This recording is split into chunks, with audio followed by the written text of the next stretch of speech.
Test, test. All right, cool. That seems to be working. Howdy, folks. My name is Dave, and I'm a woodturner. Started this channel to become a better demonstrator and a better teacher. Always working to be a better turner. And I find that the more I work with the turners when I'm teaching, the more that stuff I repeat over and over also gets repeated in my own head. And of course, the secret sauce is practice. So thanks for joining me. It's Twitch Tuesday. I'm looking forward to this. I had started, I did a turning demo for our club this last weekend. It's last Saturday. Making well, the idea was to make a spherical box with feet. And so I've got it partially turned. I want to finish the project first. That's the first thing I'm going to start off with. I've got a couple of things I want to play around with. Definitely want to turn a captured propeller. I've got a nice piece of epay around here somewhere that I want to use to make that with. So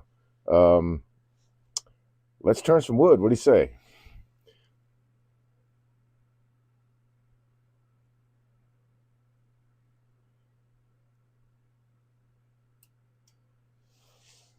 All right, so this is,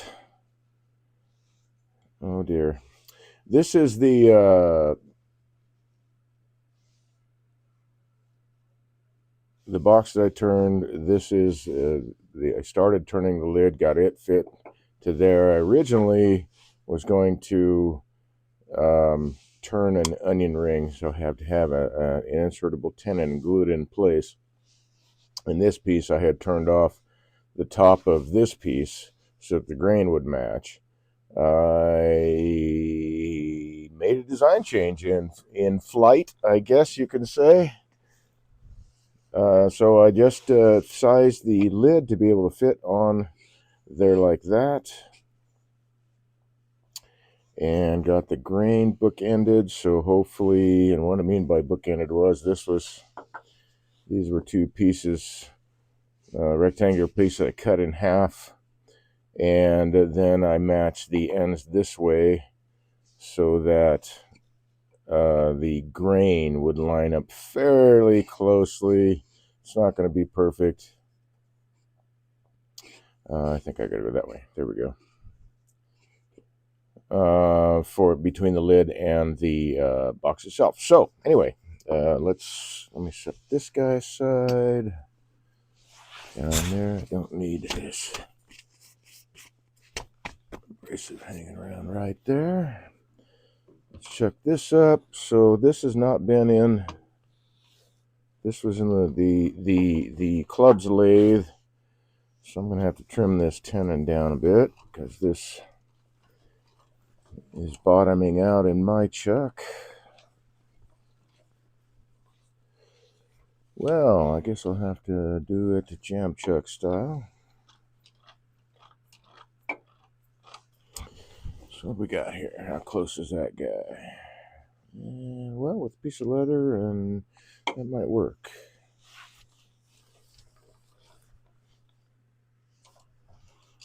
Quick, down, and dirty.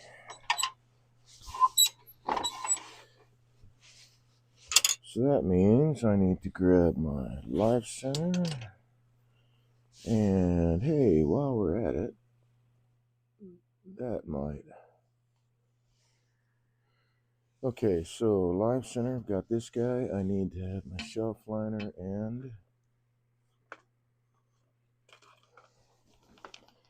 my piece of leather that seems to have been buried somehow or moved. I wonder, I probably put it in my travel bag, but I think I've got another piece just waiting in the wings back here. At least I thought I did. Maybe not that dry.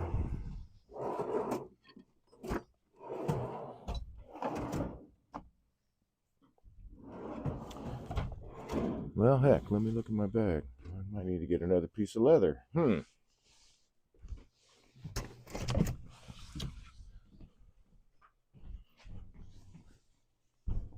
Okay.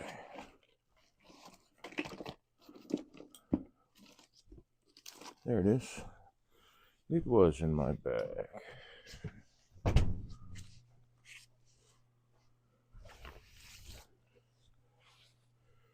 just going to use this as a jam chuck. It's a little bit small, so I'm filling in the space with this leather and this shelf liner here. That should let me get it right up on there.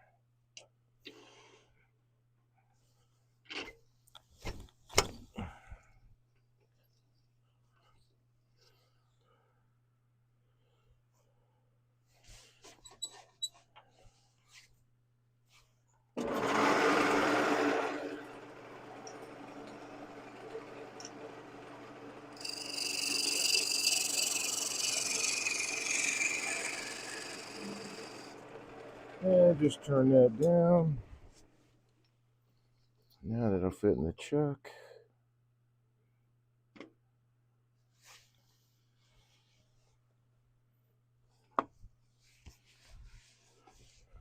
Cool, glad that worked out.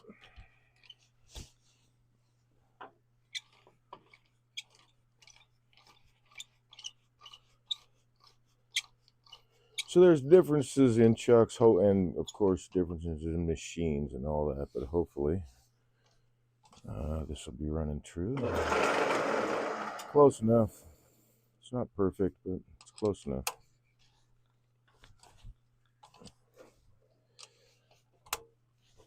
I'm pretty much done with the outside here.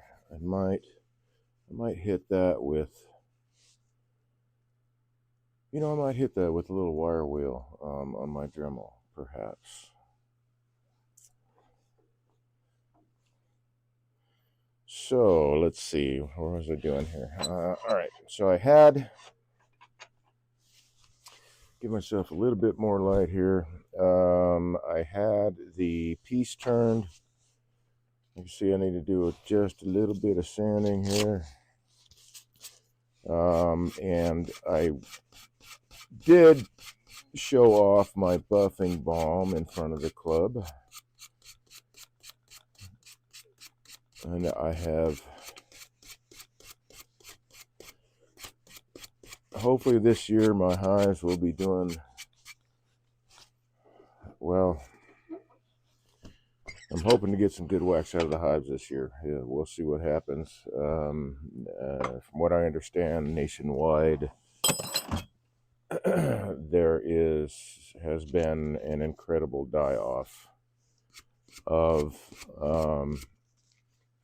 honeybees, especially in the commercial sector.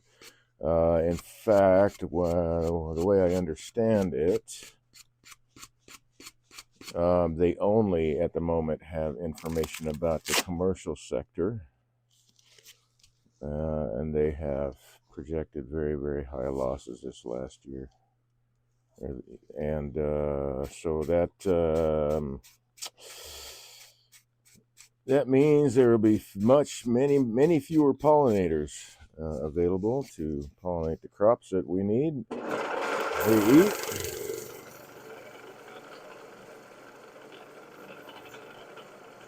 It's a shame. I mean, at least they do track the honeybee as a pollinator. They don't track any of the native pollinators, and I know they do it is because I know they do it because honeybees in this country are considered livestock. And I'm sure they probably are around the world. I don't know, but since they're considered livestock here, that's why they keep surveys and tabs on what's happening with this particular species, just like they do with cattle and pigs and sheep, all that. So at least we have that information. I myself have lost a hive or two this last winter, which is really unusual. I am waiting for I should be able to get into the hives Friday, I'm thinking, to take a look around and make sure, or at least double check what the heck's going on, make sure. Last I checked, which was about 3 weeks ago, they had plenty of resources, at least the ones that seemed to be alive. They were still down low in the hives, so not at a point where I needed to add any supplemental feed, which is awesome.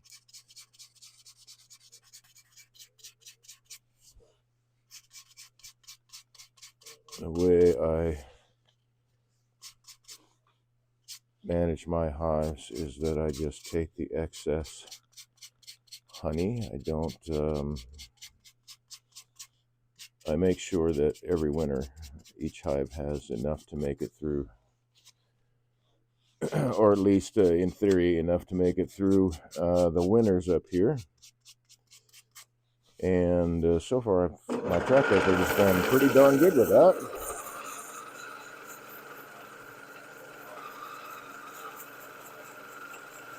Which is nice. I've only had to really supplement sugar I think 3 times out of 8 years. And I do know the first year that was because the hives weren't. I did everything I could to, after the first year, to make sure if they had enough honey. I didn't take any honey the first year, but I still wound up feeding them in the second spring. And of course, I'm not counting nukes. Nukes kind of need to have that boost, so to speak, to really build up to create a healthy hive. So I'm not counting those at all, just counting the established hives. So I'm curious to see what the results are for this winter for my apiary, because I'm fairly sure I've lost 2. I haven't opened the hives up because it's just been too cold and I don't want to disturb or break apart the cluster. But listening to the side of the hive, and I have, I can peek down from the top. When they're down low, I can't really see them, but you can hear them. And that's another way I check without ever opening up on the hive, is I listen to the sides of the hive to see, to hear where the bees might be at, and that gives me an indication of where they are up in the column of the hive as far as resources, what's left. And like I said 3 weeks ago when I checked on them, they were in the next to last box, or the one below that. One hive was one below that. So I expect that they will be doing fine with resources and all that. And if I need to supplement anything, I still have those 2 hives that I'm pretty sure. I lost one in November. It absconded. We got some really cold weather, and then a snap warm up. And I had a colony leave during that time. Sorry, one moment.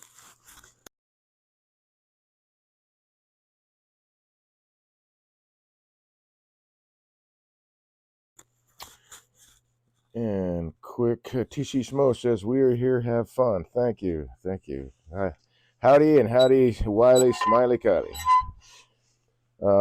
So anyway, I know I've lost 2. I think I may have lost a third, but I'm not positive. So looking forward to that. Anyway, this is like I said, this is the piece that I started or did my demo on. So now I've got this cleaned up a little bit better. Now I'm going to, well, I guess I can, well, let me think about this. No, I think I want to adjust the shape here just a little bit. I can just a little bit, so that's cool.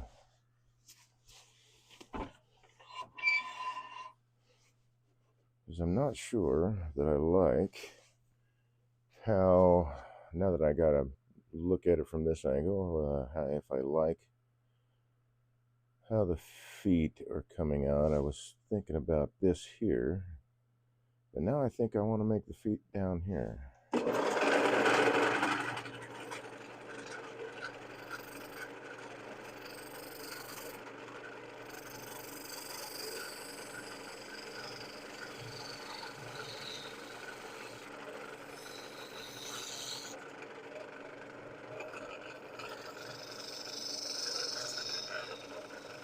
So we'll just move that cove over a little bit.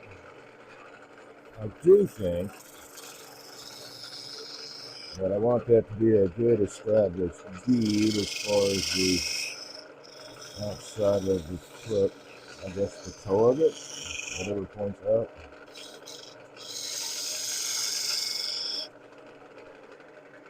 Is concerned, so once I carve those, yeah, it's a little bit better. Time to get some new abrasive.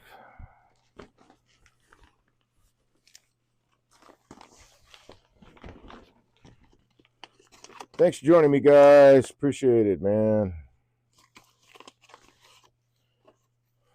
I was looking at the weather and going, holy crap, what, it's 25 degrees out. Yesterday it was much warmer. Tomorrow it's supposed to be, I don't know, somewhere in 60, close to 70, or no, that's Friday. So I think tomorrow's supposed to be 50 again.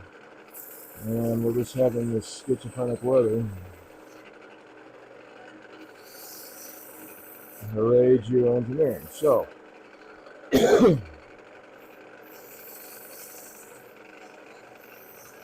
I just thought it was a trip that yesterday it was a lot warmer. And now I'm really wearing a jacket and a vest underneath it. A vest underneath it. Silly. Okay, so that right there. Oh, nope, I missed a spot. So let me get this guy.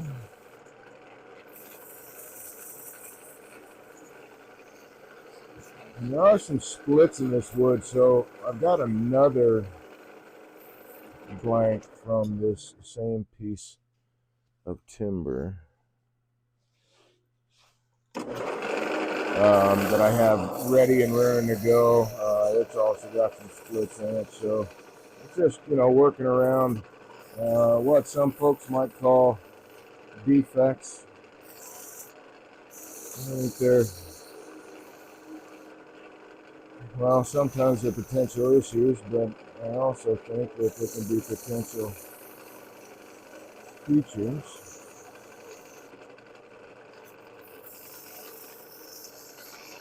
I like being able to highlight, the natural stuff from the actual tree itself, because it just reminds people, I hope, anyway, where this comes from. I mean,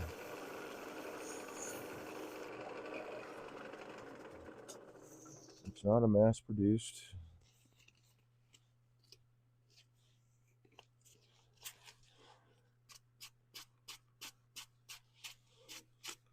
item that's done by machines and all that.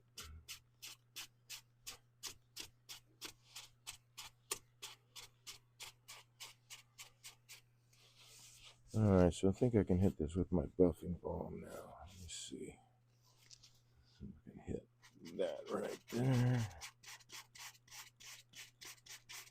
So I got beetle tracks in this too, which I thought was really cool. They weren't really visible on the outside of the piece. Once I started turning, they started showing up. So I'm like, oh, that's cool. That's a neat little feature. All right, I'm gonna go ahead. Actually, I'm gonna grab my Dremel and I'm gonna hit that with the wire wheel real quick before I hit it with the buffing balm. And I think my tool bits are in here. Yes.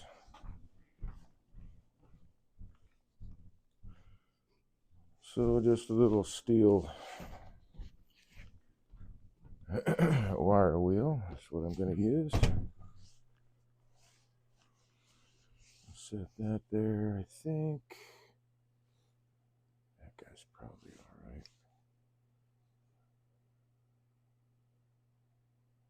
Let's go with this one.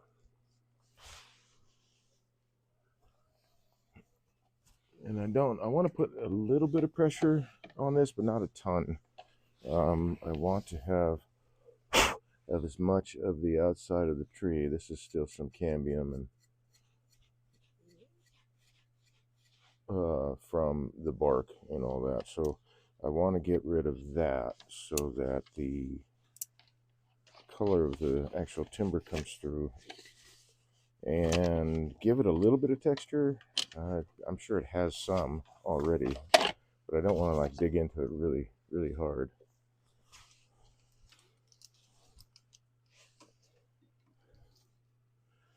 Okay, let's see. I don't remember where you go.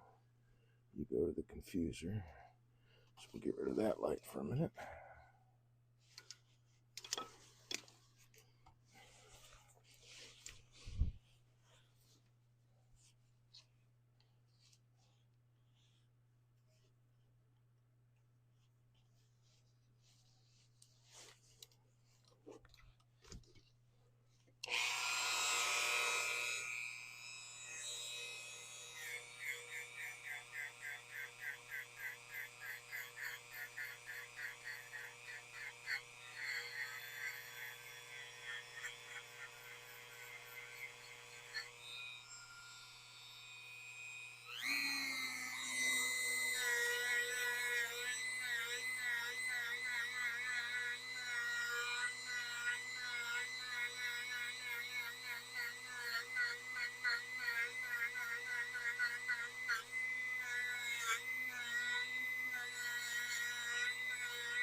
There, I think that's got it.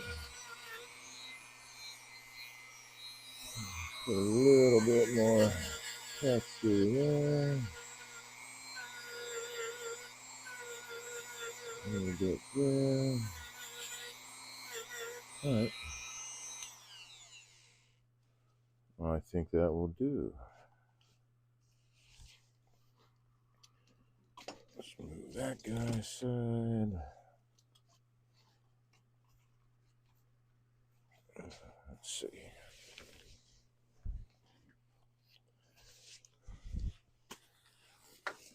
And I'll be grabbing that again when I get to the point of actually carving the feet. And why is this LED light flickering?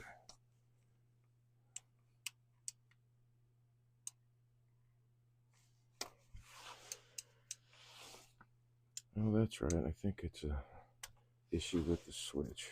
Okay. So a little bit of, oh, wrong drawer.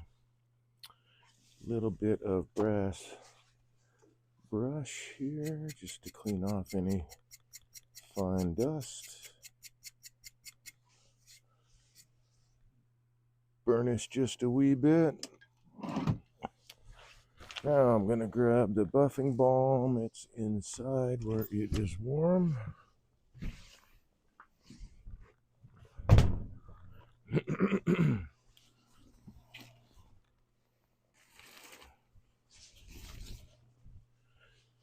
And we'll finish off the outside. So you can see there's a split right there. It doesn't go all the way to the rim. Oh, yes, it does. It does go all the way to the rim. So there's a split there. So maybe, well, shoot, let's see. Maybe I need to go ahead and it doesn't quite line up right.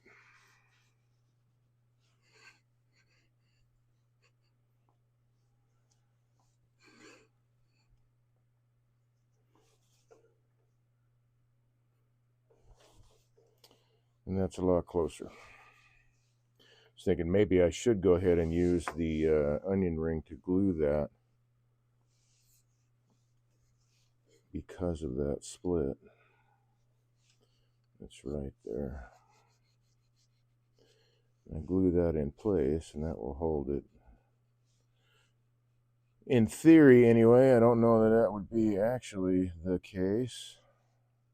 You know what? I'm just going to go with what we got. Let's not stress it.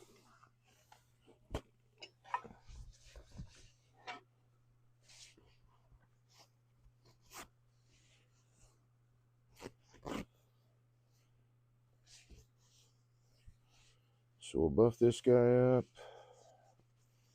And I think, there you are.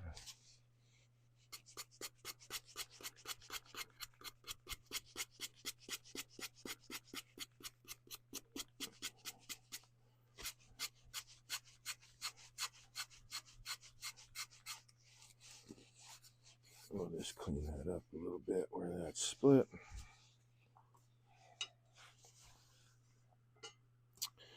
And go after the buffing balm, man. I really like using this finish. It's simple. It doesn't take much, and it lasts a really, really long time. I don't think, like any finish, is a set and forget, because eventually, you know, I guess unless it's sitting in a museum case, but even then, after a while, the cosmic rays and stuff will break it down. So eventually, everything that has a finish on it pretty much has to be refinished at some point.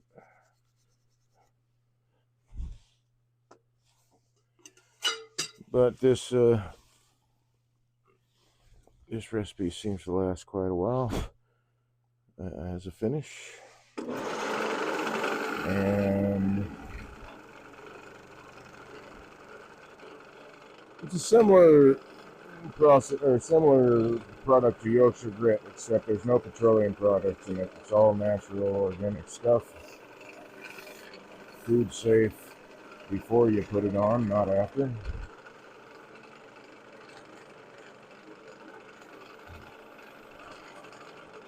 And I've gotten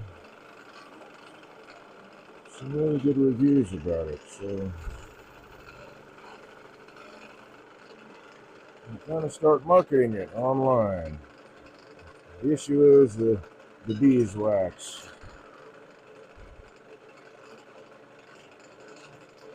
I don't know how much I'll wind up with this year, so maybe a small batch first time around.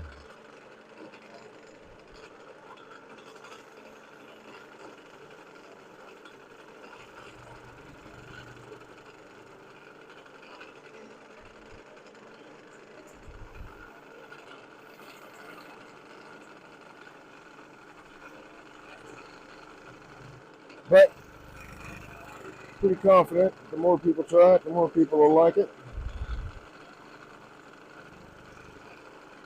And it smells really nice when you're applying it too. Beeswax, orange oil, and beeswax from the hives I manage. That's awesome.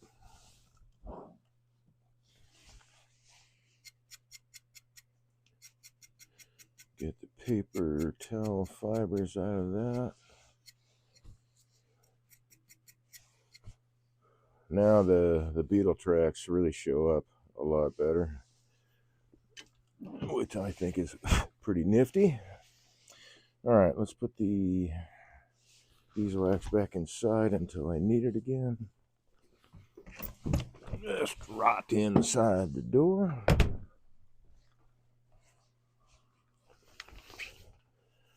Okay, so that's going to be the bottom of my feet right there. So I need to set myself up a spot to have a good hold with the chuck.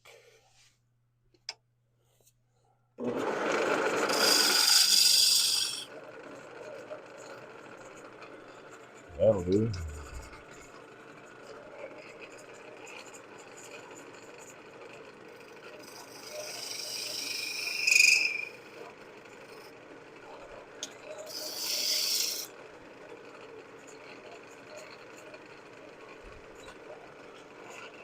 Try not to come off the tool rest there. Get my 90-degree shoulder.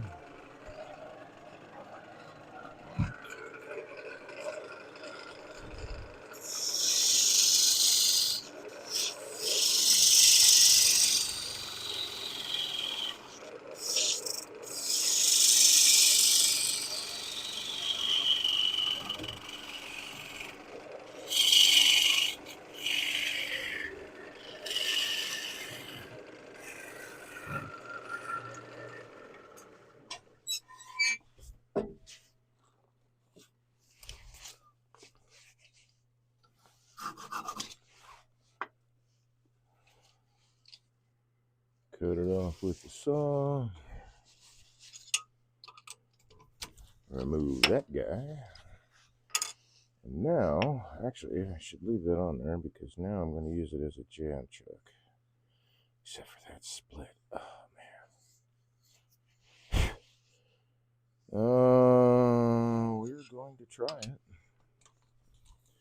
I think.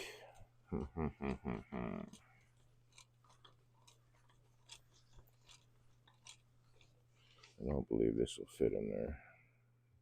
Nope, just a shade too small. And I don't want to use that in case I need to make an onion ring out of that. That would probably make maybe a half-assed decent jam chuck. That's oak. I don't want to use that. What's this? Oh, don't want to use that. What do we got here? Maple. We'll go with that.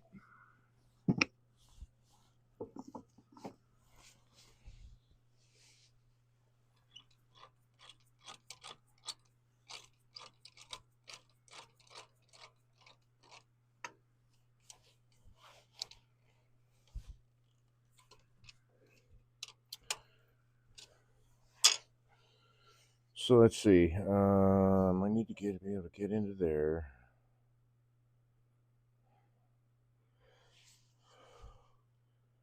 Why did I have this? Oh, probably to clean that up. Okay, yeah, so I want to clean up the bottom a little bit first, but let's go. Since we got that piece there, let's make the jam chuck.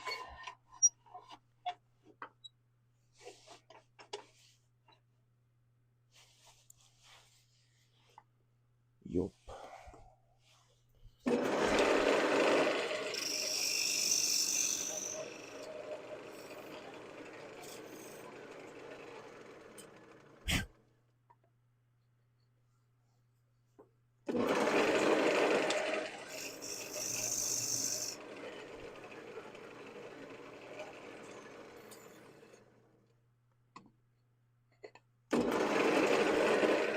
And sneak up to it. I want a really nice fit.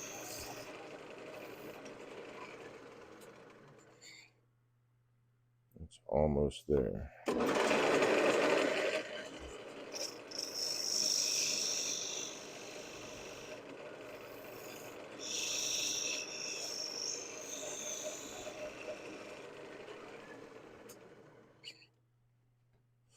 There we go. That's a nice one. All right. I am going to bring up the tailstock for support while I get rid of that mass of stuff. But then when I'm turning down inside that ring, I'll take that away.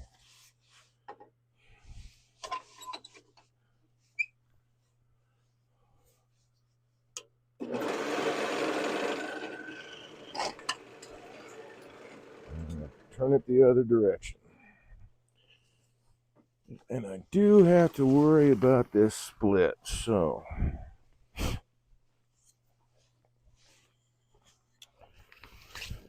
all I really need to do, I don't need to turn that away, I just need to find the center for it.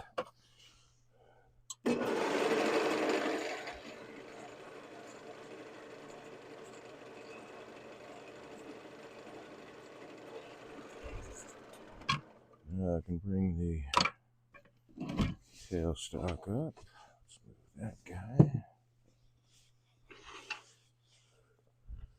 Need my drive center.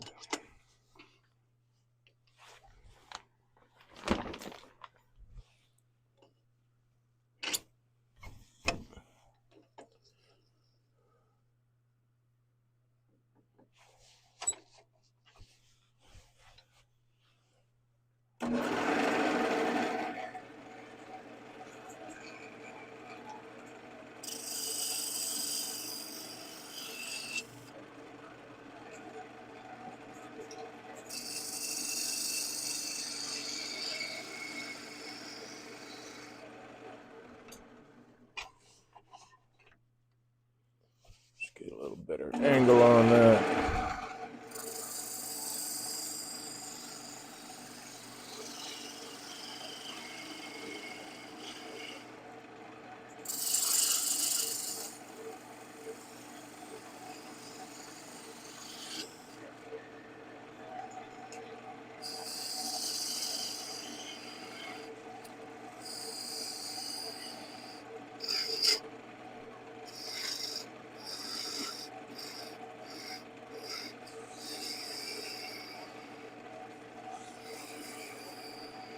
Hopefully, well, actually I can hollow some of that out before I even take the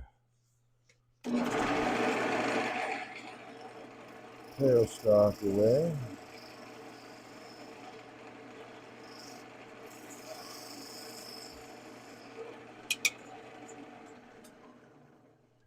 It's a nice speed for the toe.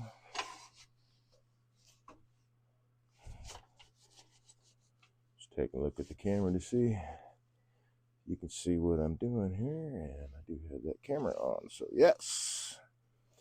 Did I go too low? I went too low.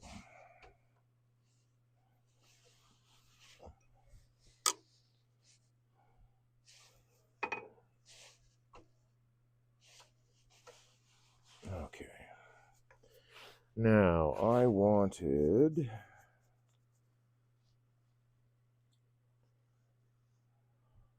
I think a flat foot is fine in this case.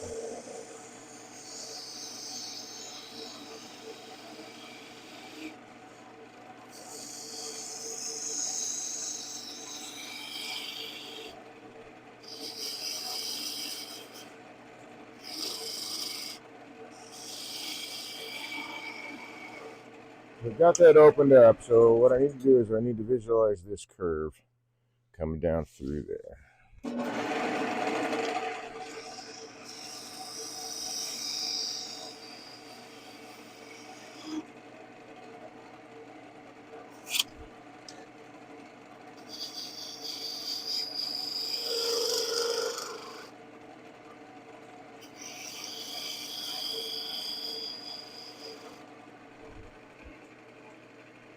And that is pretty close.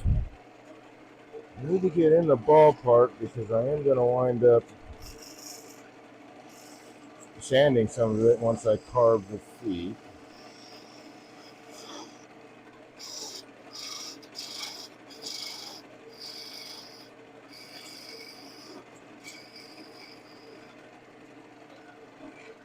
Alright, let's see. I think I can probably... Oh, you know, I don't know. Is that deep enough? It's really close. Let's take it down a little bit more.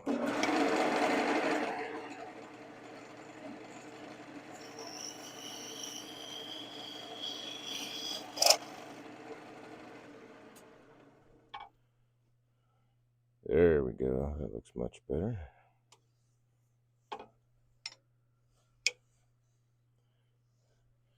And then the rest I think I can sand out fairly well. So let's do something about this. A little turning.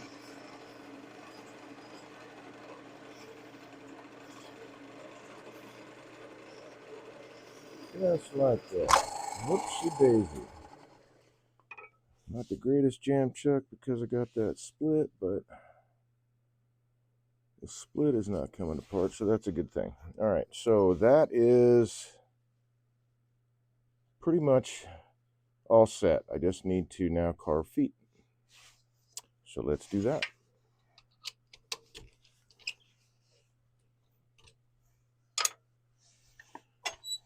Don't need this in the way. So the buzzing sound you're going to hear is the sound of, you know, that actually might help. The sound of my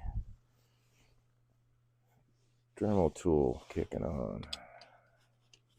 This might actually help as a third hand here.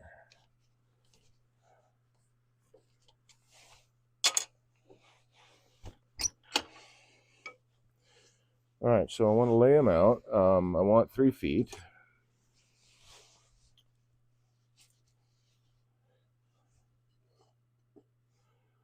Let's call that the front.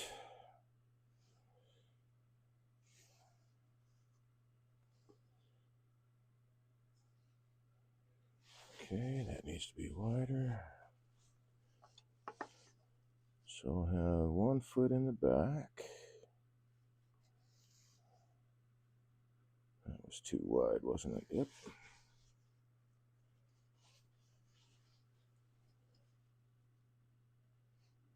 And I'm going off the center of this ring right here.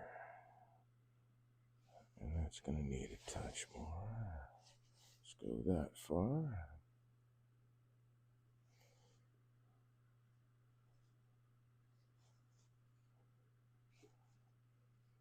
So close.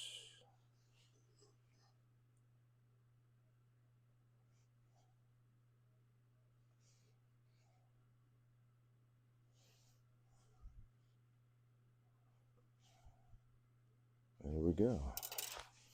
Grab one of my handy dandy magnetized pencils. Thank you guys for that. That is a really cool idea. And I won't be chasing them, in theory, in the shavings. Magnetized pencil holder. That's really cool. All right, let's see. Let's grab the Dremel.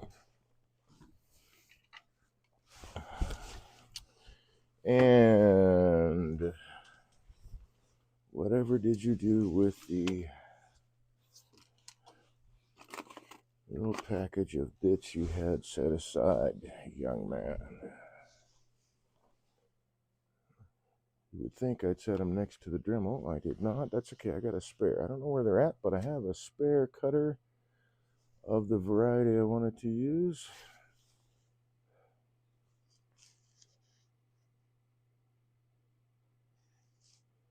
Let's go with...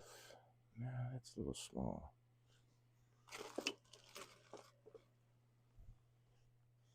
Or did I may have left it just inside. Hold on. There it is. Yeah.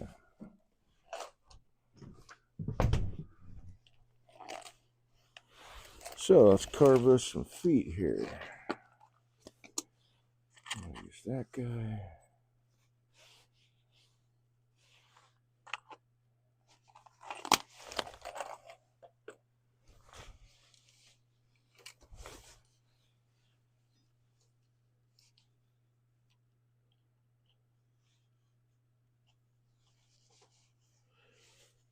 I really should pick up another 3-foot cable for this guy.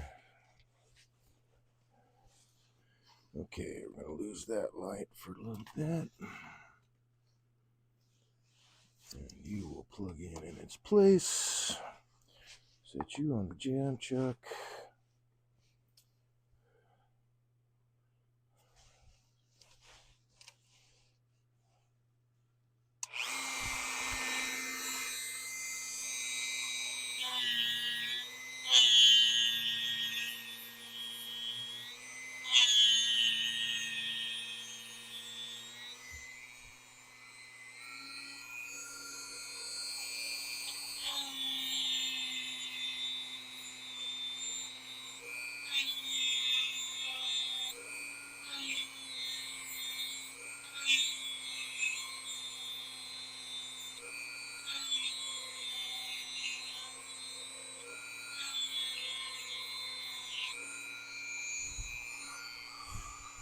What?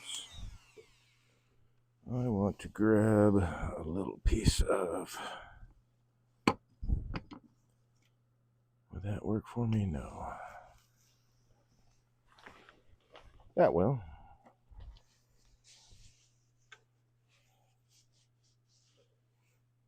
Yeah, that'll work.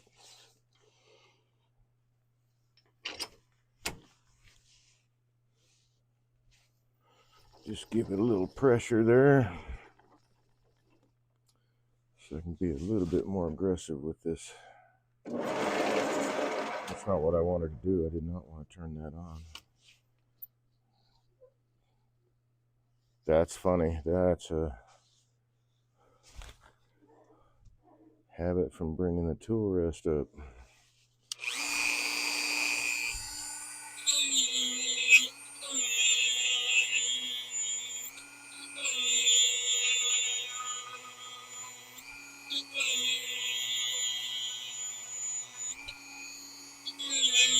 Actually, I guess I'm kind of glad we didn't get to this part in the demo.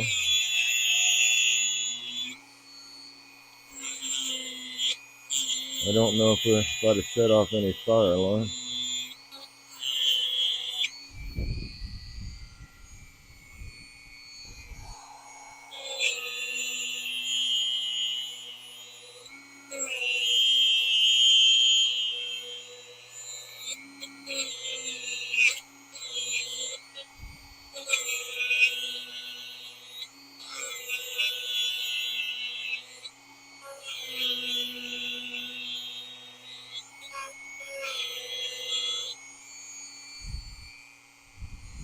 I don't know, this probably looks weird to you, it feels weird to me, just that I'm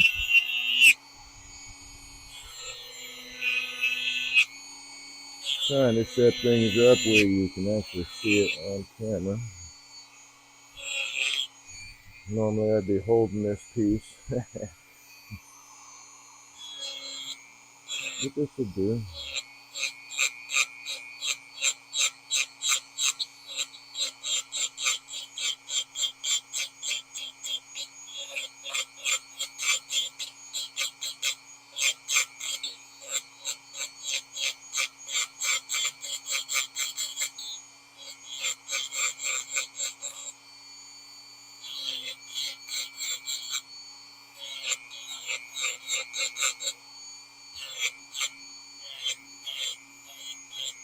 And having it set up like a Fordham with a 3-inch extension does help a lot too. Alright, so that's the ballpark of that one. Lock that spindle down.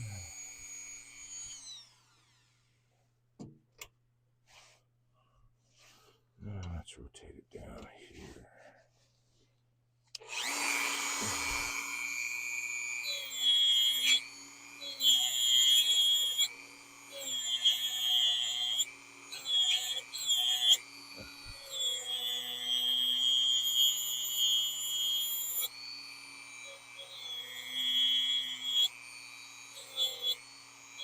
Okay, that's the ballpark of that one.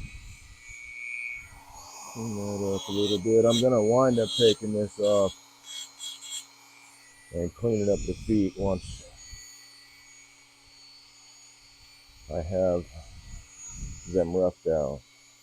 Then I can do the fine detail off the lathe. There we go.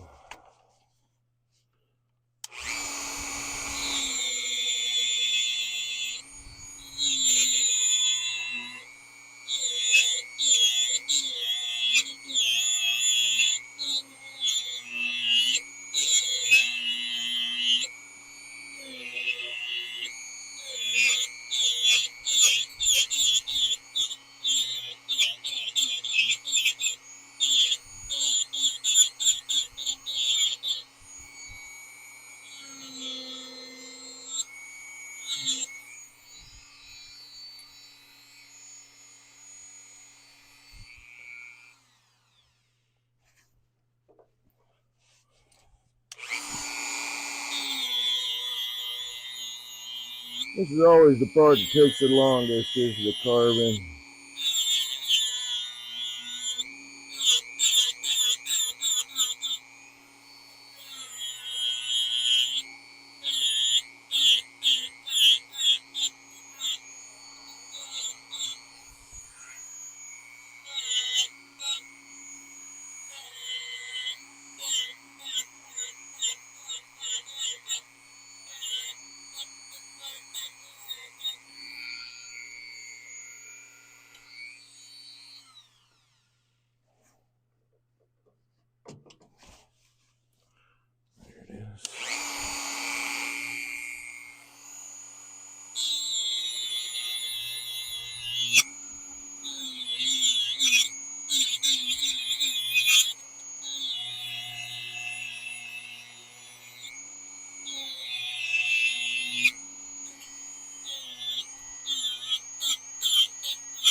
I'm also running the demo kind of slow. What's it set at? 15,000 RPM. I'm only burning the wood when I'm trying to, really cut through it, but I find running the Dremel, the tool, a little bit slower leaves a cleaner surface when you're carving stuff away.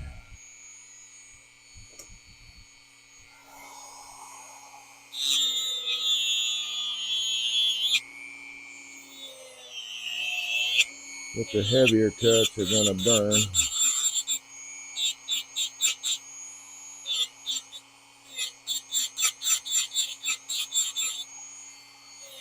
And then these cuts will clean that right off.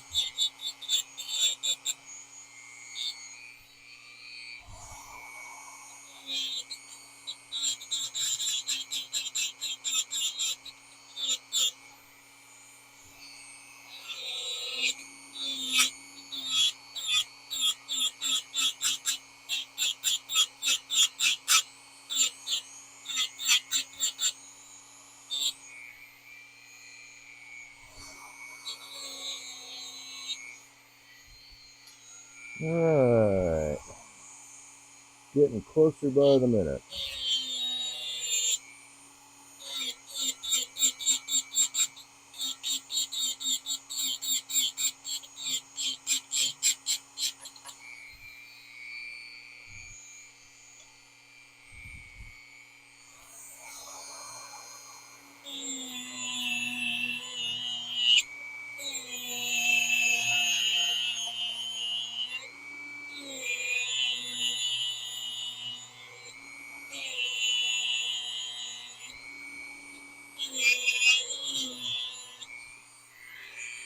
Definitely smells like walnut.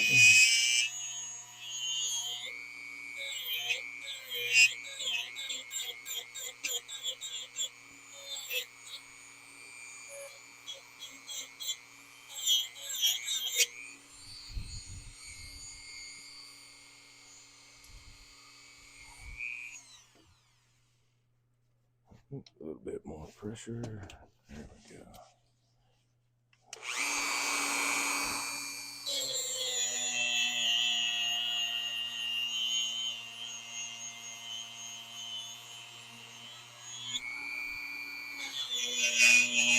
I don't know, I'm not totally sure, but having a slower moving tool, I got a little bit more control than with it going, at really high speed.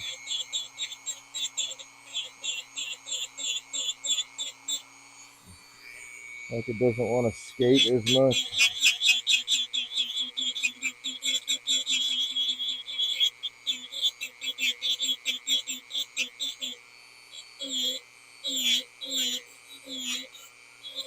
Or it may not have nothing to do with that, I don't know. It seems to work out really well.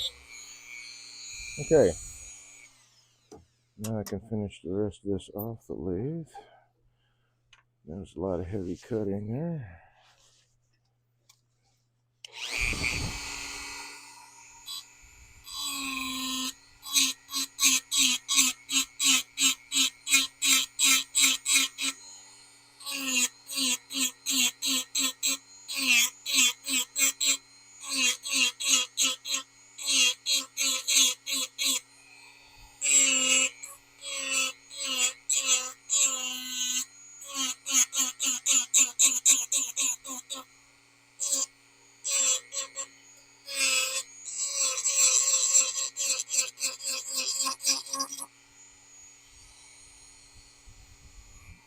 Alright.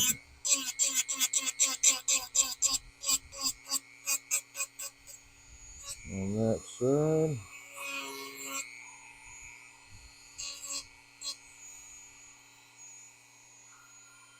And those sides are pretty close to matching, so I'm going to leave that the way it is. As far as shape and geometry, well, I guess geometry and location.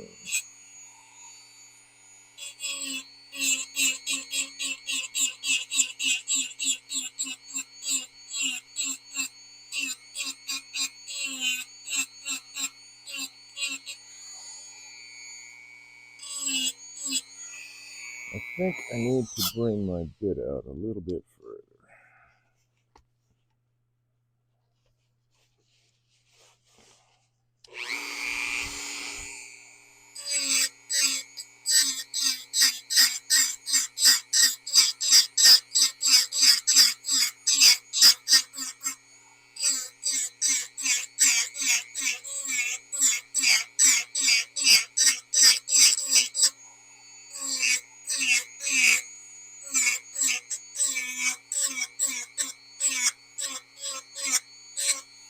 I don't know, man. Let you, you give this a try. Let your imagination run wild. You can put feet on just about anything. Surely, something to play around with.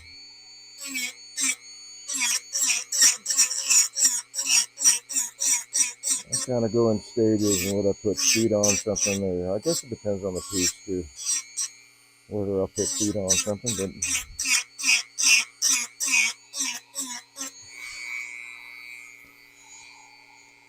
Try to keep this in camera while I'm doing it.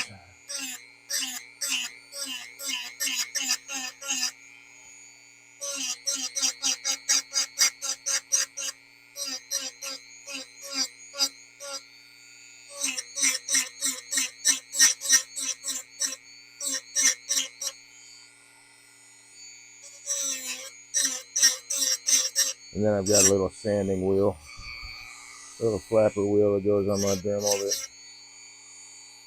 I clean up in between. Let's see, let's fix this guy.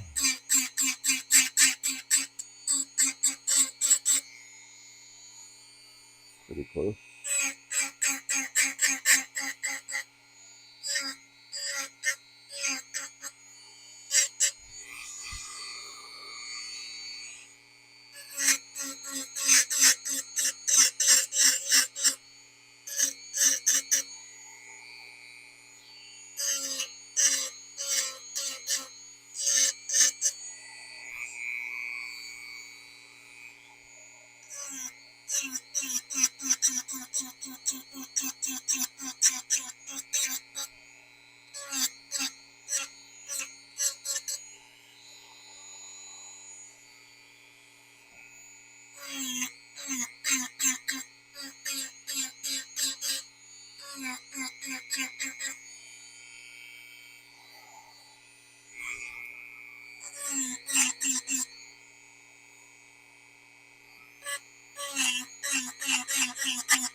Alrighty.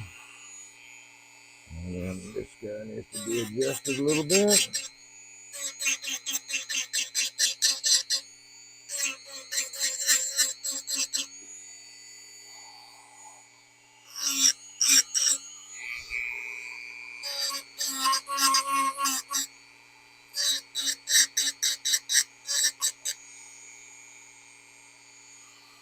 And then I'll run the flapper wheel on this guy.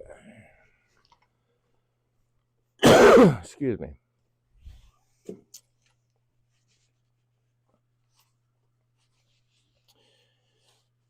And it is sanding, so I don't want to go at a high rate of speed.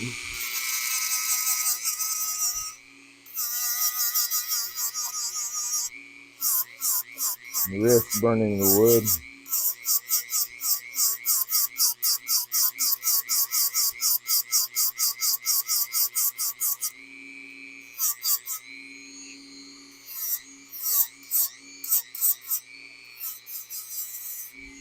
Sorry, I don't know. I was not paying attention if that was in camera or not.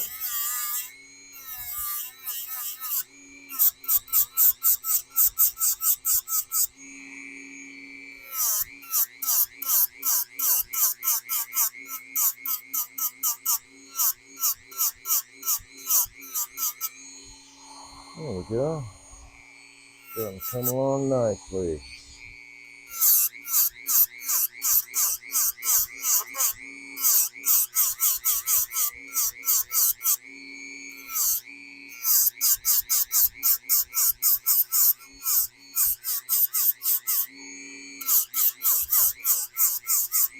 And there's a bunch of ways you can do this. You can do it by hand, you can do it with files, you can do, however you want to approach it.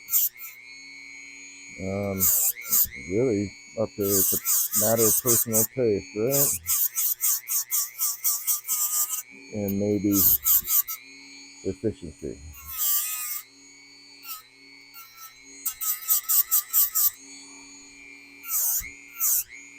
If you have that kind of mindset.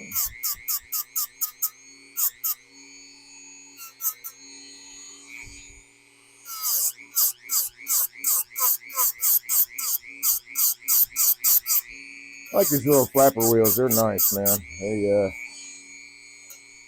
It'd be nice if they lasted forever, but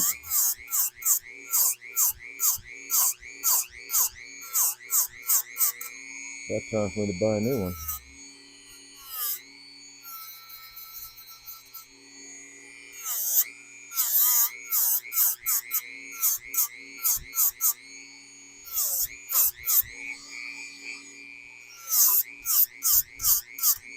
Oh yeah, some more information I could pass out there. I did actually try to get. I figured out why the text to speech is not working, and it's because this computer is too old.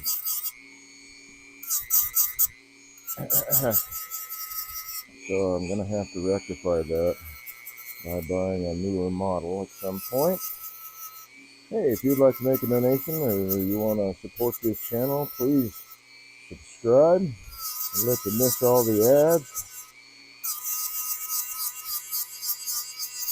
Help support this channel by allowing me to purchase tools. Tools are frangible. They tend to get used up over a period of time. Abrasives, that's always a breakdown item for spending, right? Cameras and equipment, everything I can to make the stream better.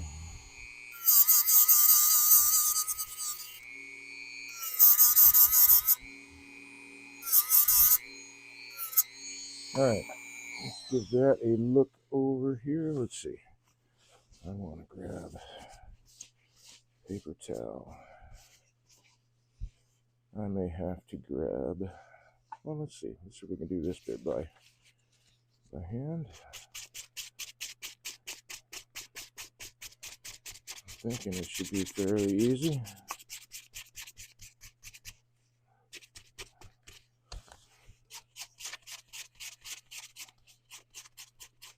Make sure everything gets blended in.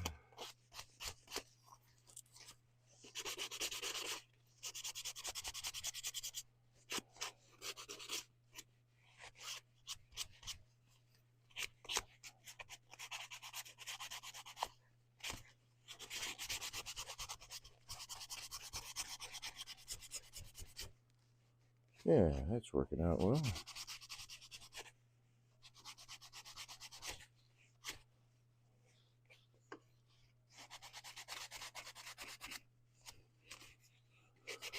Glad I'm using walnut. Walnut is fairly easy to sand. It's not, or at least this stuff is anyway. It is a older piece of timber. I'm not sure where it came from. It was like a transverse cut on a tree, sort of. So it had some nice grain, but it was a big oblong piece that I had to cut down to get blanks out of. But it is some interesting timber. Black walnut is very pretty, I think.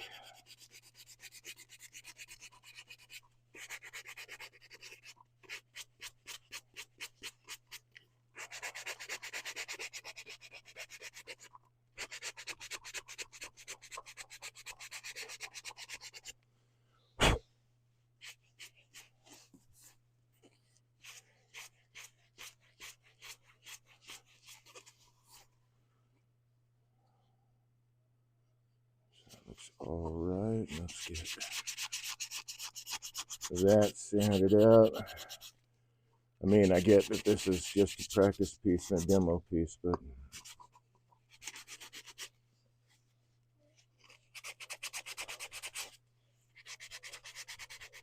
I like to finish them anyway.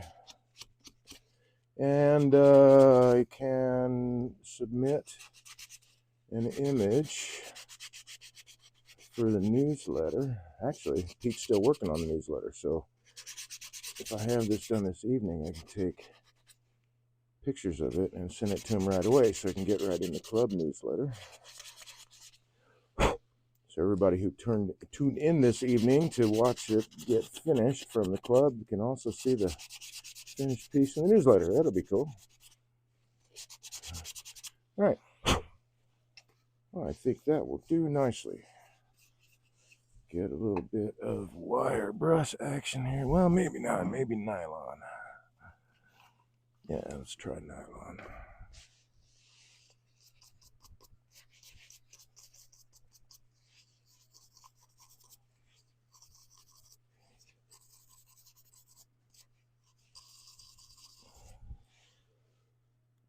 Yeah, it's not bad. A little bit of cleanup there. Clean up on aisle 5.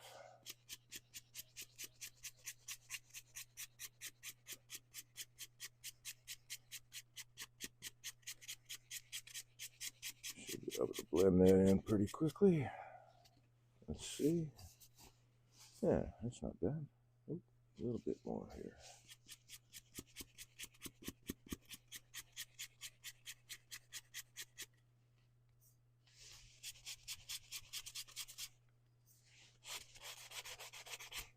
Okay.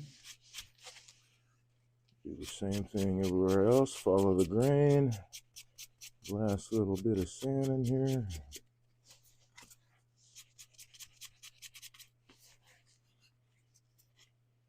It doesn't look like it needs it, but I'm going to do it anyway.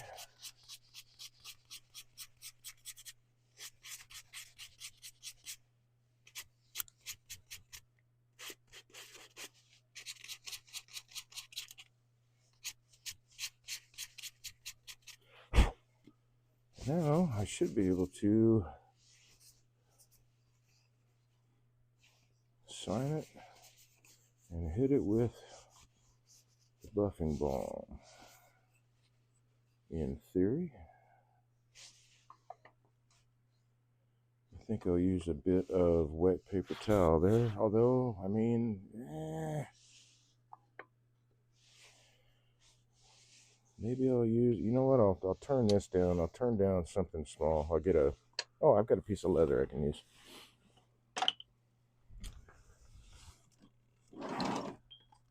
Let's see, are you in here? Yes, I think so. Whoops. Almost not. Almost spilled onto the floor. Let's see. Let's get that smaller one. And that will, in theory, let me apply some pressure. Let's back this point off a little bit.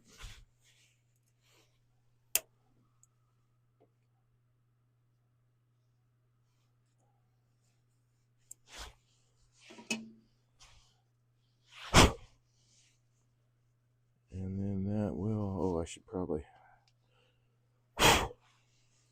put a signature on that dude.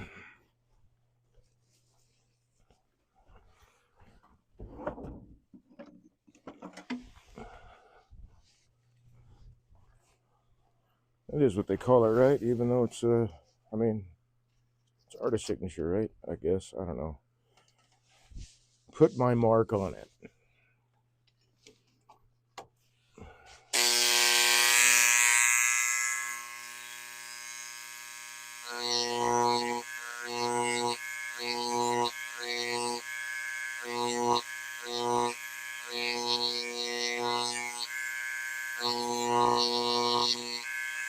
And look, I'm writing 25 for 2025 instead of 24 for 2025, which I've done a few too many times.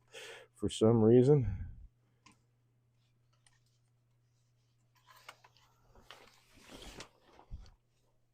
And I think it's going to take me another week to get used to this time change.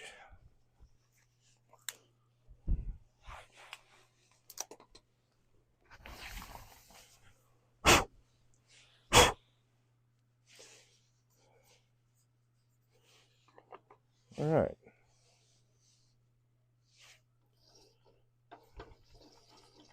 Don't need a lot of pressure, just need some.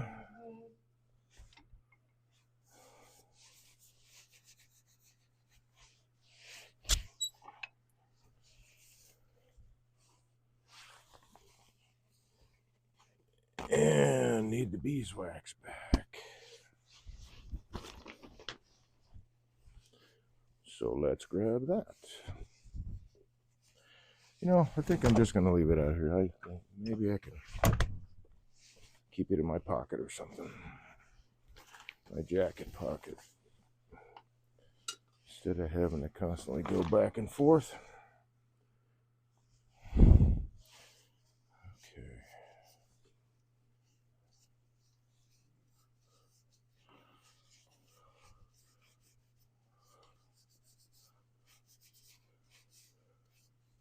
Very cool. A little bit of this stuff really does go a long way. Not enough pressure there.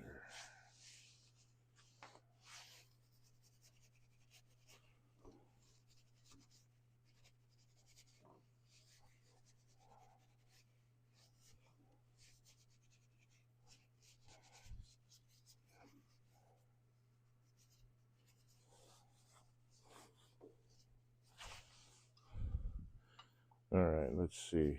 Let's put this in the jacket pocket. Is there room in there? What's that? Oh, that is the spare microphone, so I can take that out.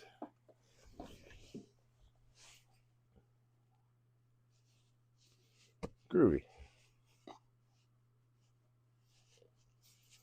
As always, this is live and interactive, so if you have any questions or comments, observations, want to say a hearty howdy, please do so.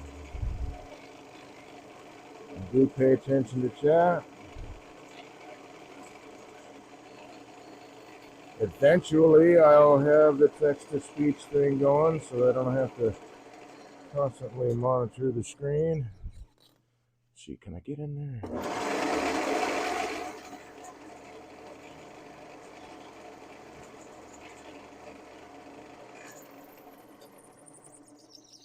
Cool. And the rest is just hand buffing.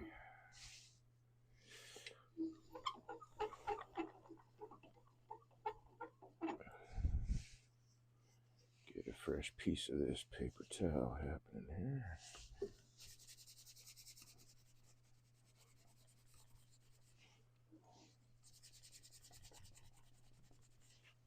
Actually, that can move back.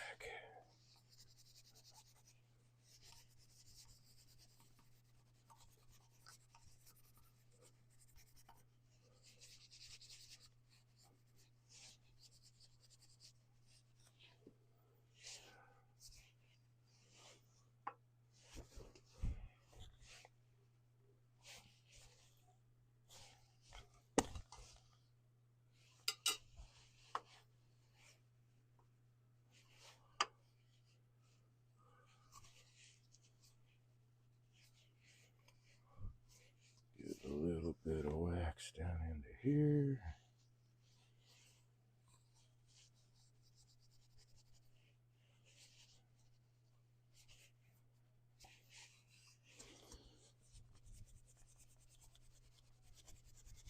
And buff that in.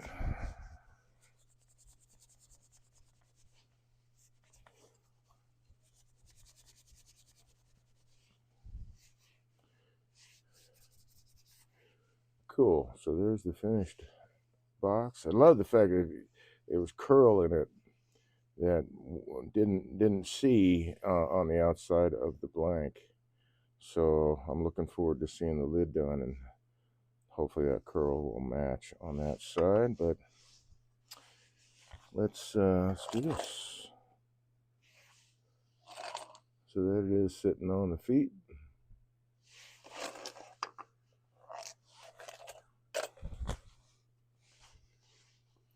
Time to do the lid.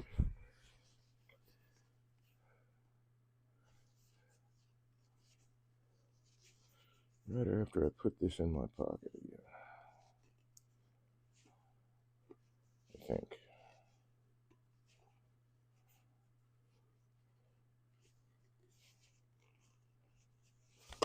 Couldn't get the lid to snap down a little bit. There we go. All right, so I'm going to move that aside. We're going for the lid now. That's this guy. So I can take this out, set that aside.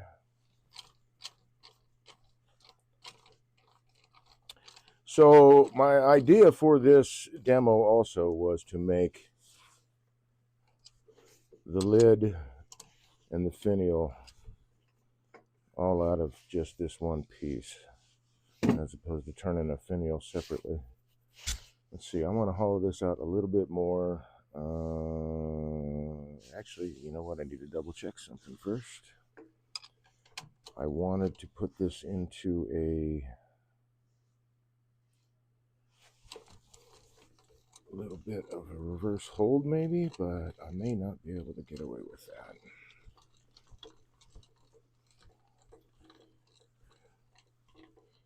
Nope. All right, so I'll have to size that little tenon that fits in the lid properly to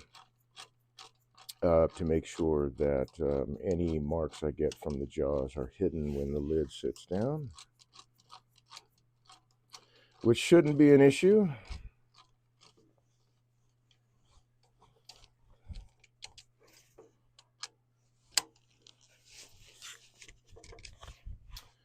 Get rid of the elbow poker, dude.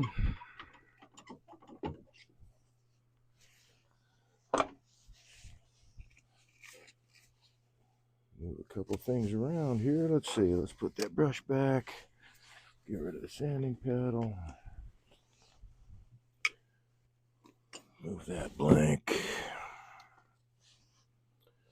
And here we go.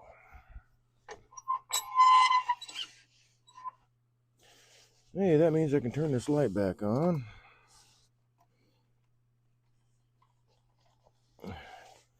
And hopefully it will stop. Oh, good. Stop flickering soon.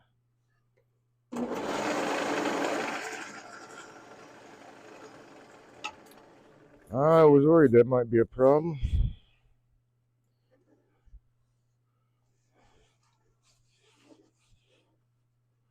It's not running true. Different chuck.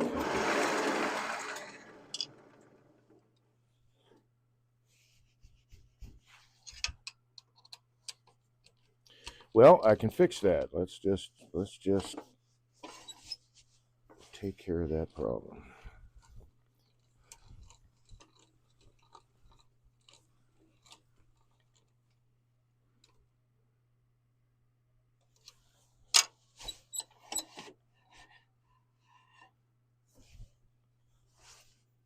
Let's see, spindle gouge.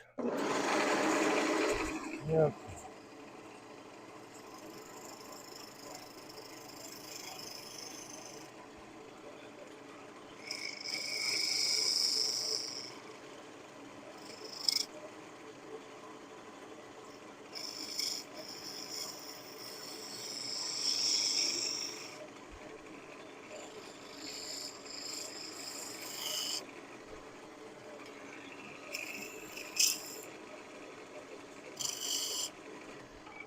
Now that's room true.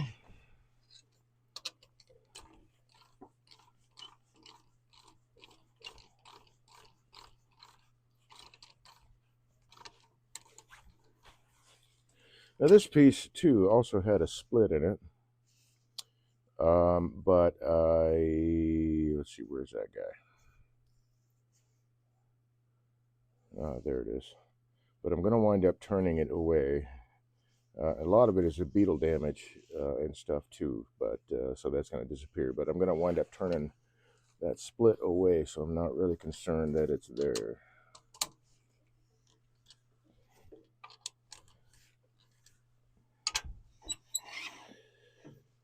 All right, did it work? Look at that.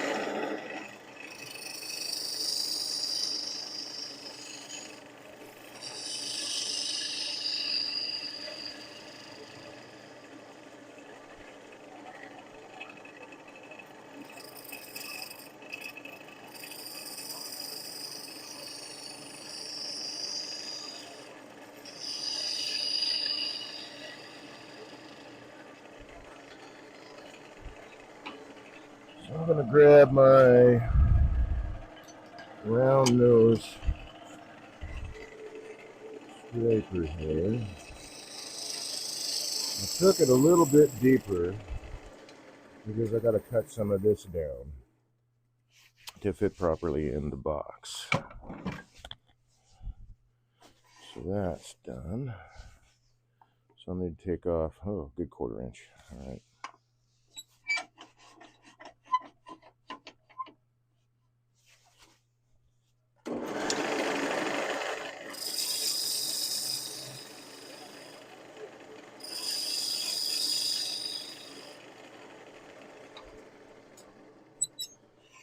And that way the curve will still,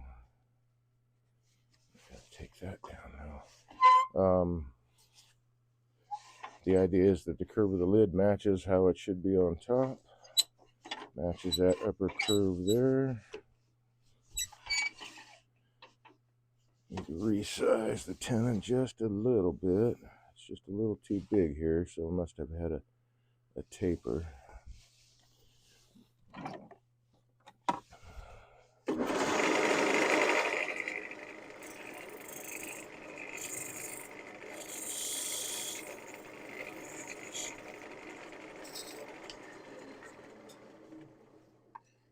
There we go.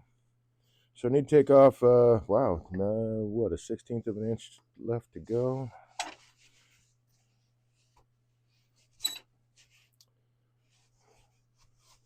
So let's take care of that. Move the box aside. You know, I could do it this way. I think I will do it this way.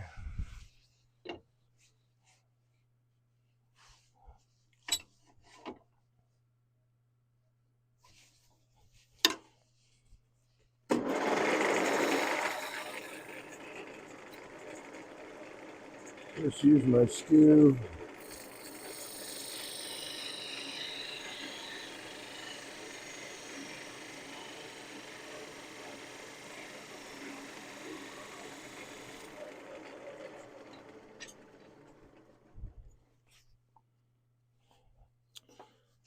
Chamfer the edge a bit.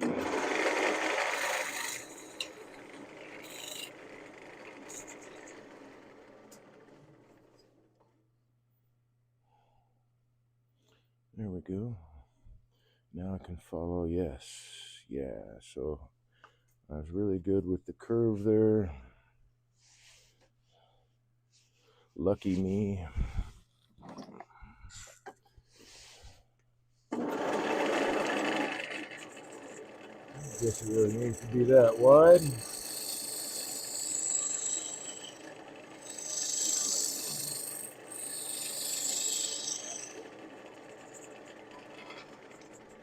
That's all it really needs. And now I can spin this around. Oh, wait, hold on. Now I can take my skew. Because I want the line to continue through on this, so I don't want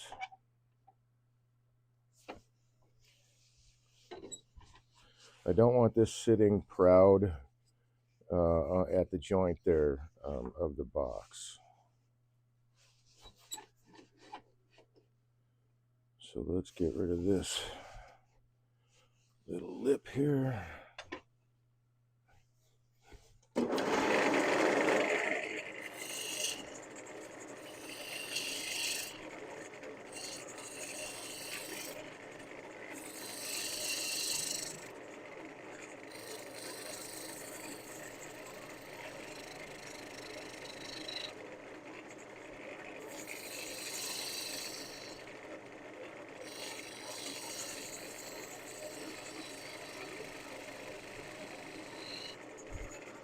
Feels like there's curl in there.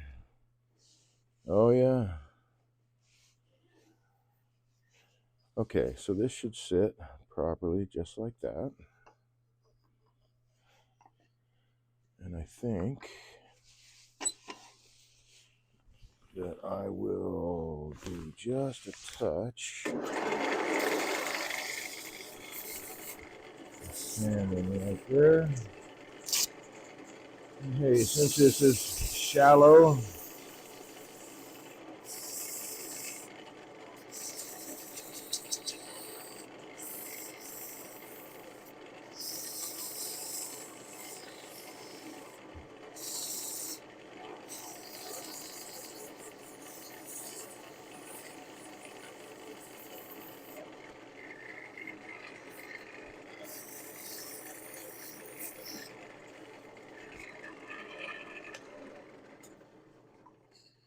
Unimus.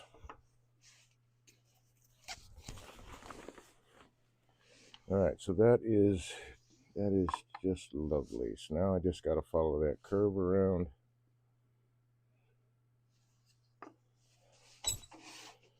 Start shaping my lid here.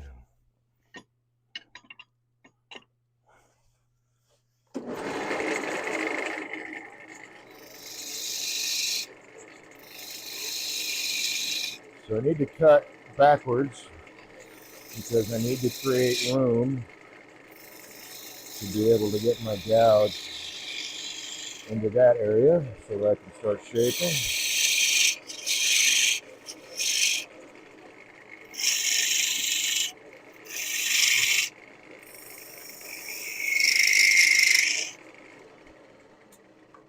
Take a look at that curve.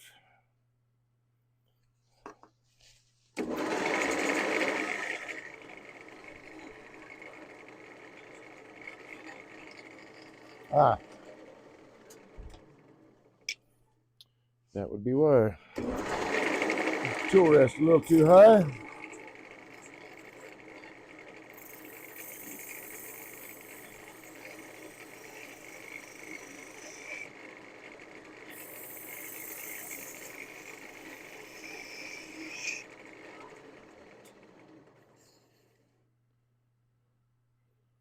Trim it a little bit closer. Actually, what I need to do is give myself a little bit of a 45-degree angle here.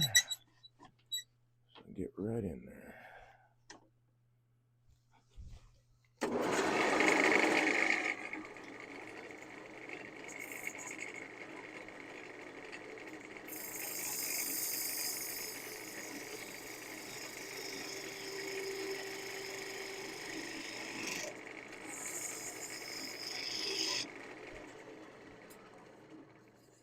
There we go. Yeah, loving that. Okay.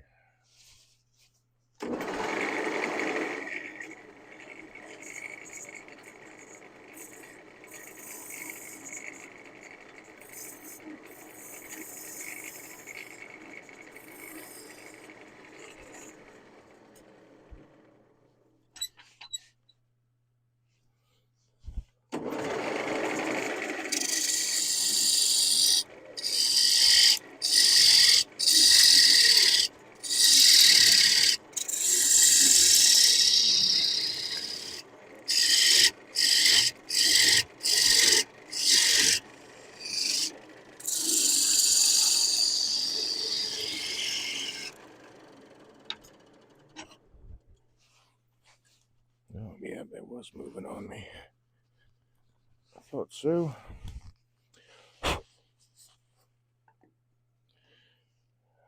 Yeah, that's very, very lovely. Okay.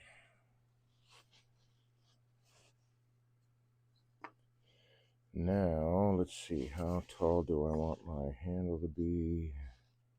Yeah, somewhere in there. All right.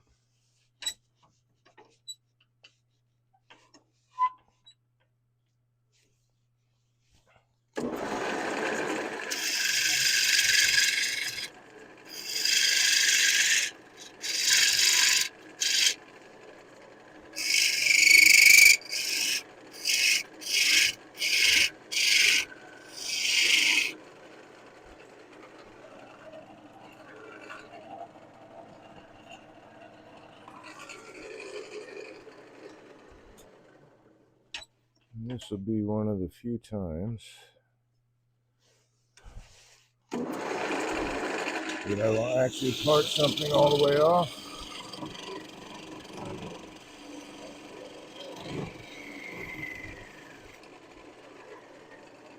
And this is why I don't like doing that. But this is going to get turned away anyway. But see how it tore that grain out of the end, which is why I prefer to cut. But this bit here is not important. It's going to be turned away anyway.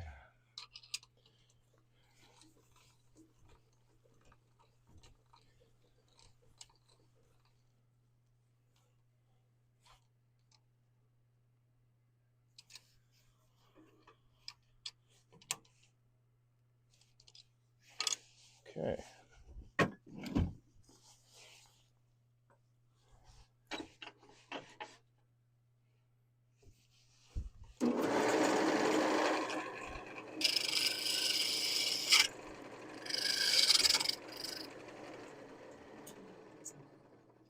Are you not going to agree with me?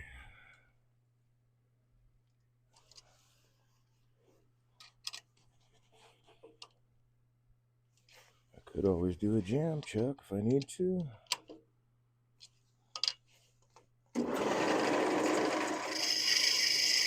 There you go.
Got rid of that hole.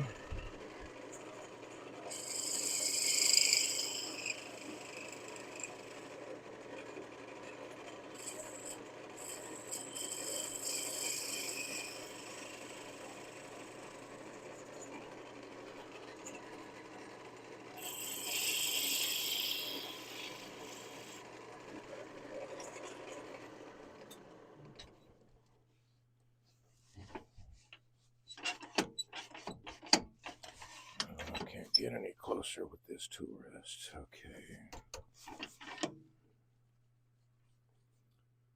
That is, oh yes I can if I go this way.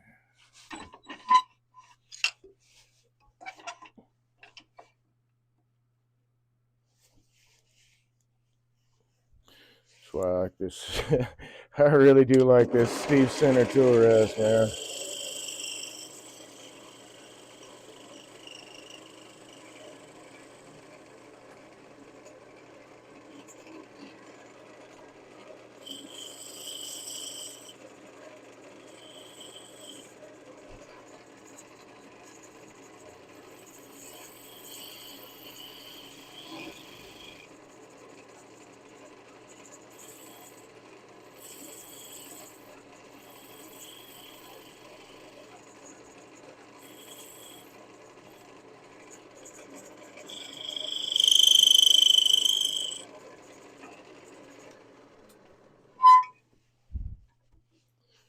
Now I'll spin it around this way.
loading.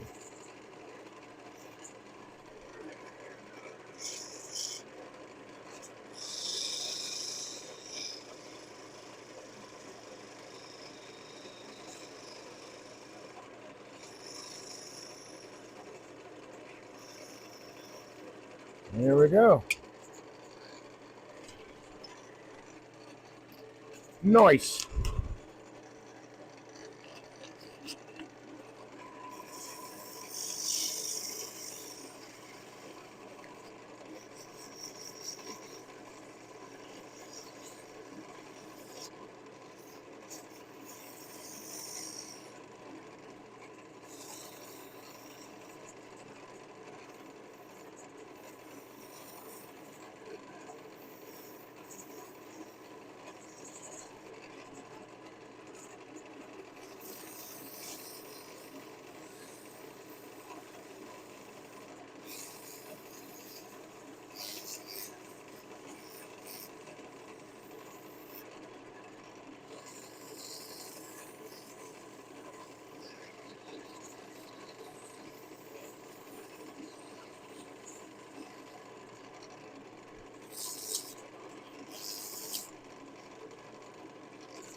So there's that. Now I just need to hit that with some buffing balm, and it's a done deal. That's awesome. Got it in my pocket, in fact. I think I'd like to have a camera right here where my hand's at that zooms in better than this one does. But again, it's also a matter of the age of my laptop here.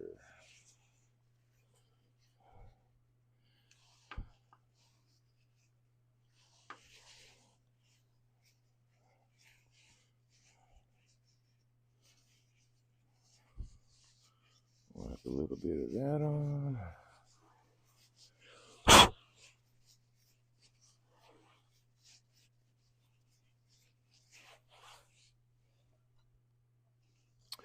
And we're almost to the point of doing a propeller on ePay. How's that?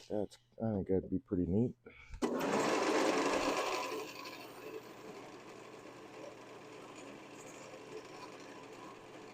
Captive propeller, anyway. What I meant to say.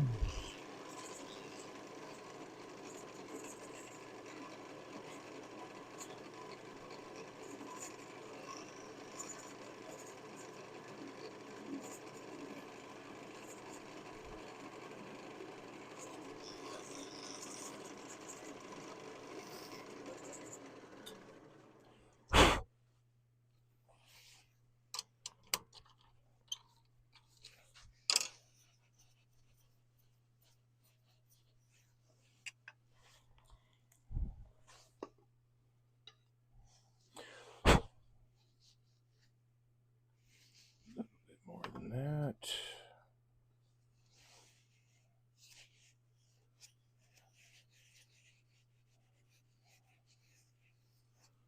All right.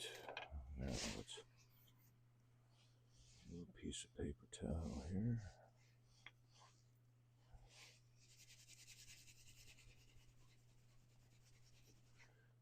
Buff that in.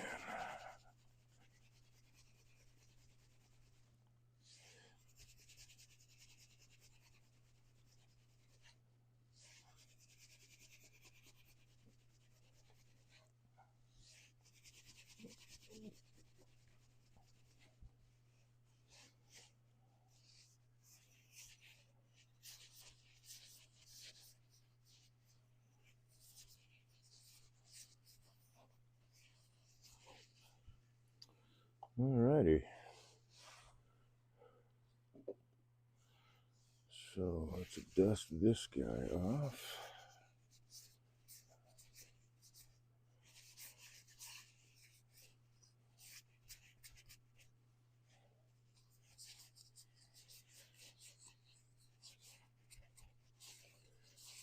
I can keep hold of it anyway.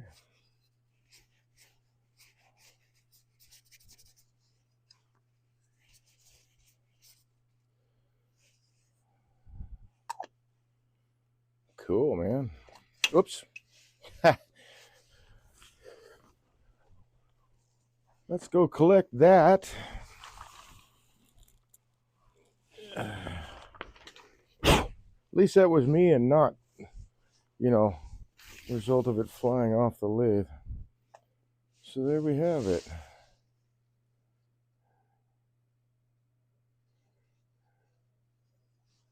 So I'll finish the inside with the walnut oil. See which way looks better. That way looks better. There we go.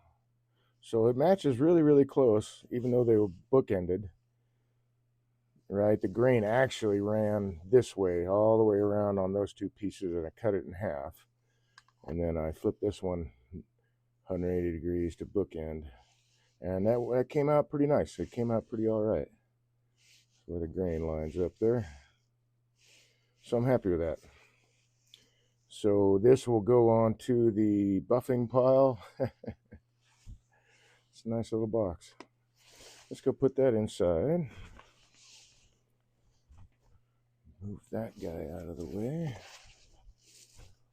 And I'll grab this piece of Ipe.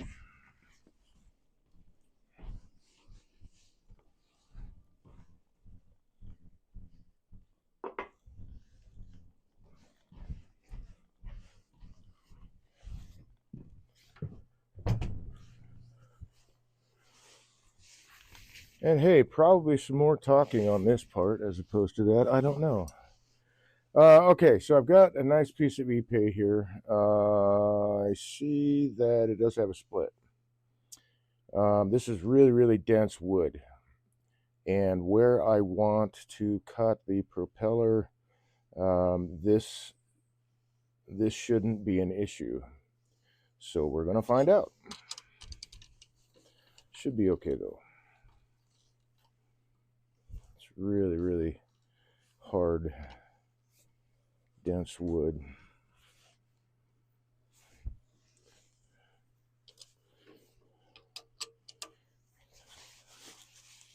I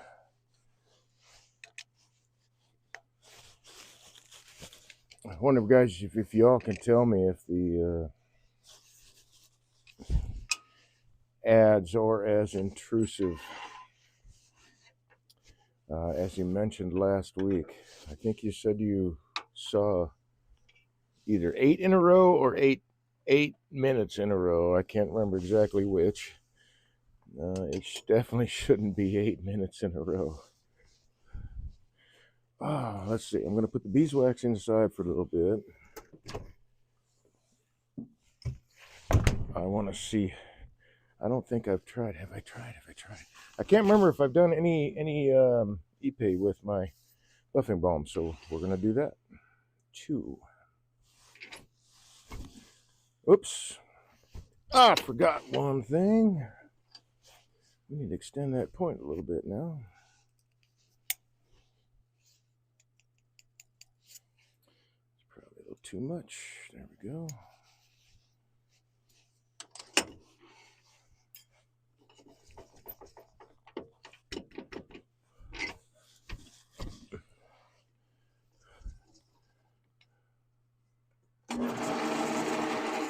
Close enough to center for me.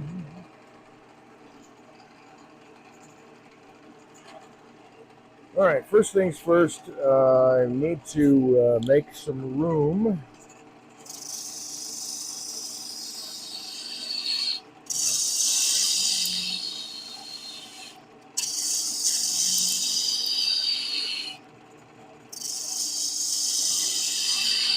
And I think that's probably a good start.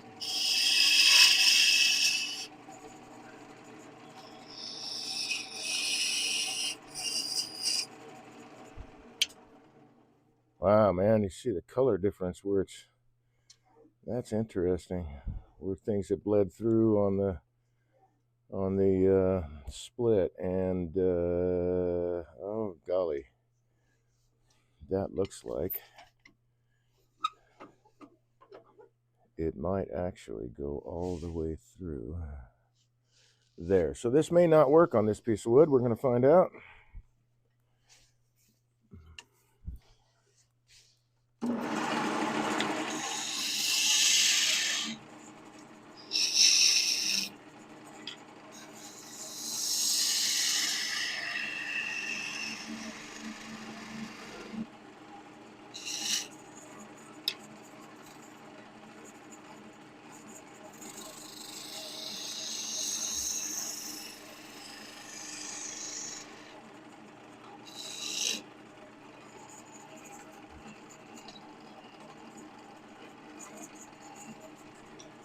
So, what the heck, since we're... Well, let's take that further down.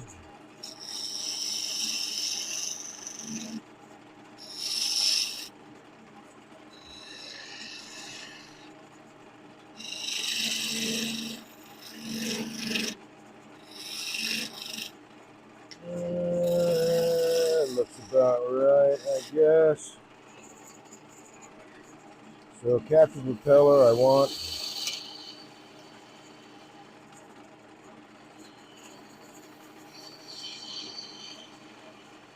a little bit of a sphere happening on this end. You know, I think that's still a little big.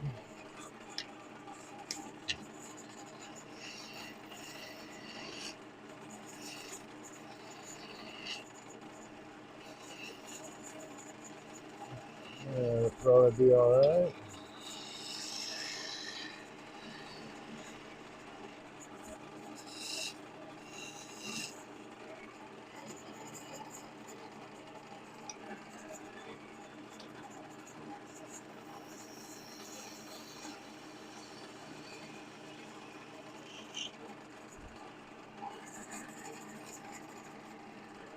Which means I'm going to need more room. Okay.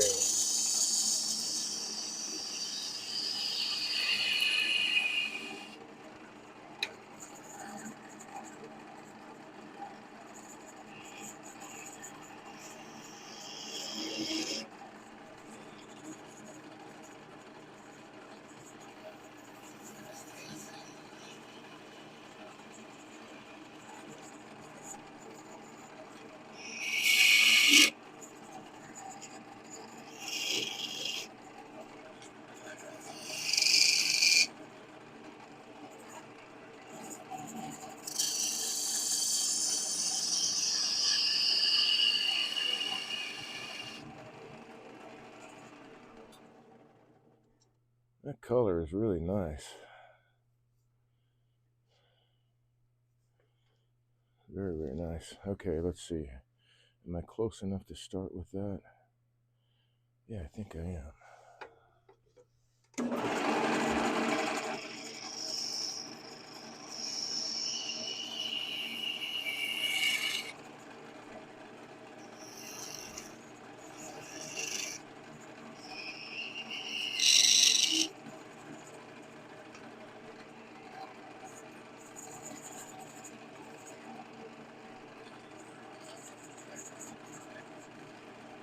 Well, shucks. All right.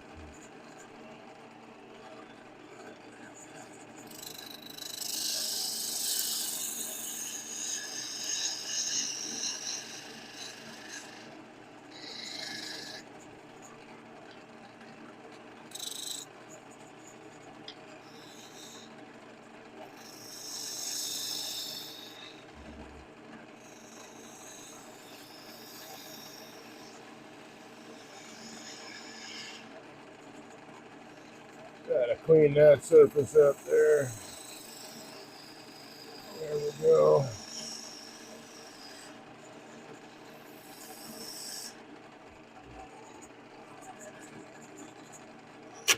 And that is my hub.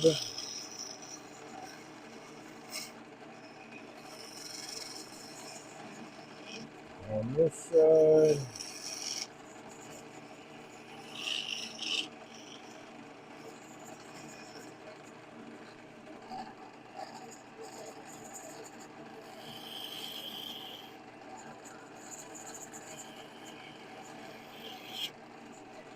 I think that should give me enough room right there.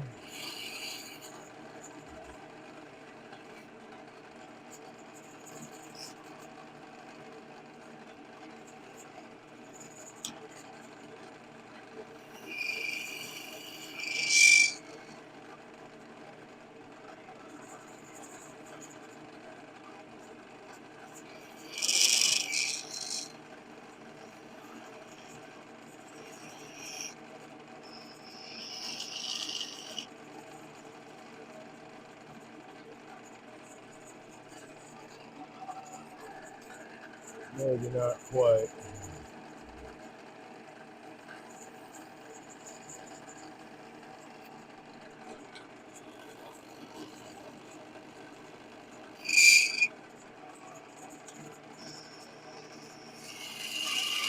Yeah, not quite.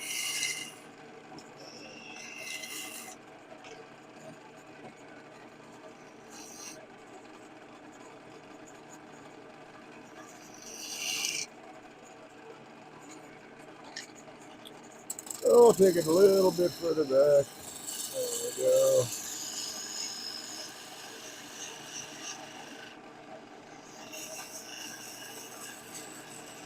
And that should be okay. Actually, trying to keep in mind the width of the tool that I'm going to use to undercut that.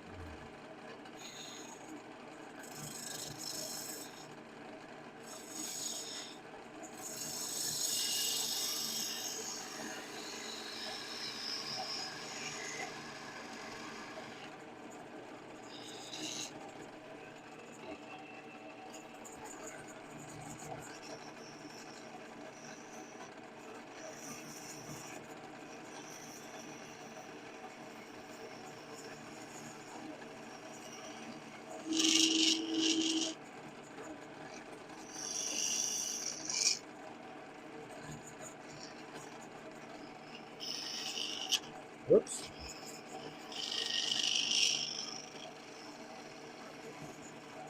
That was a bit of a catch.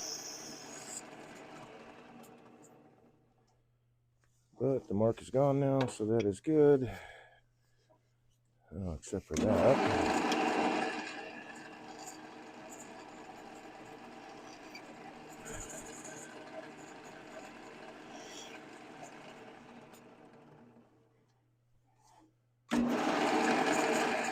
Well, that's a bummer. Looks like I got a really nice tool mark in here. Wasn't going to take it down this thin, but I guess I am now.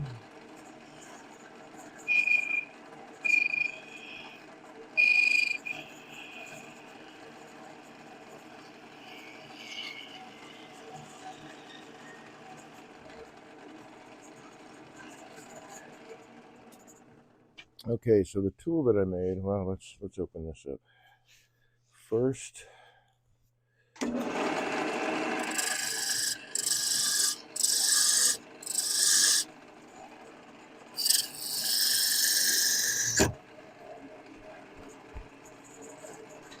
that back a little more.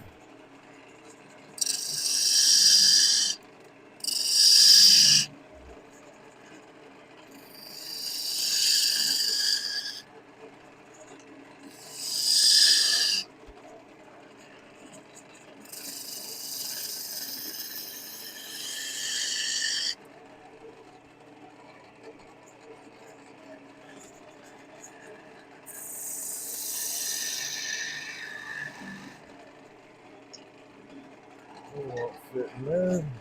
So,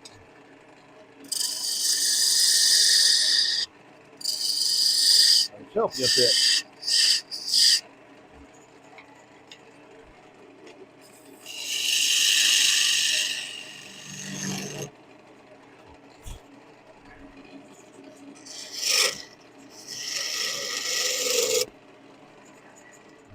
So that split came apart, but it's on this side of that bead there. So I could still make a propeller out of it.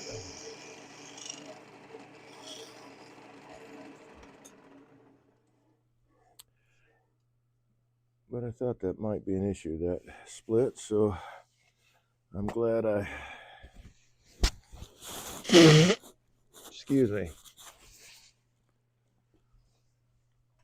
Playing this one out, not so bad. Okay. I'm going to take that down some more.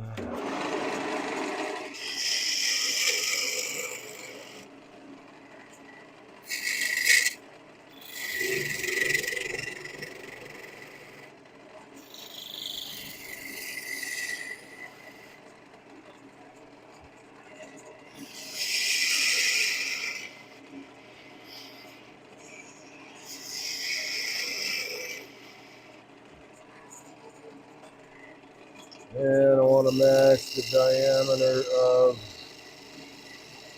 the hub on the other side. Right about there.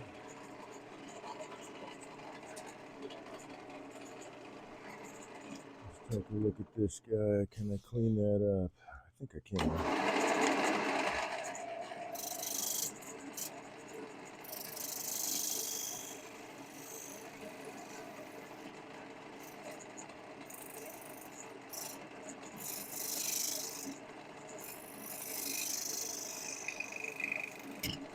Nope. I done busted it.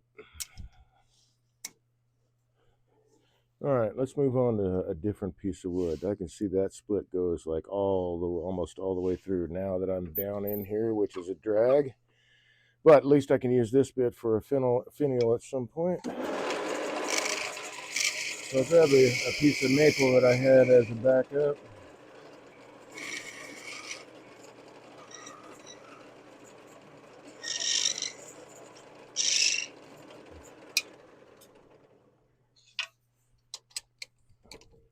And we'll do it on that because there's no splits in that stuff.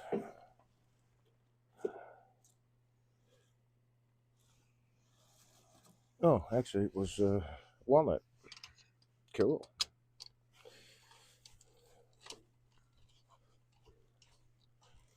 All right, so I don't need a tool rest for this guy, I don't think. So we'll move all that aside.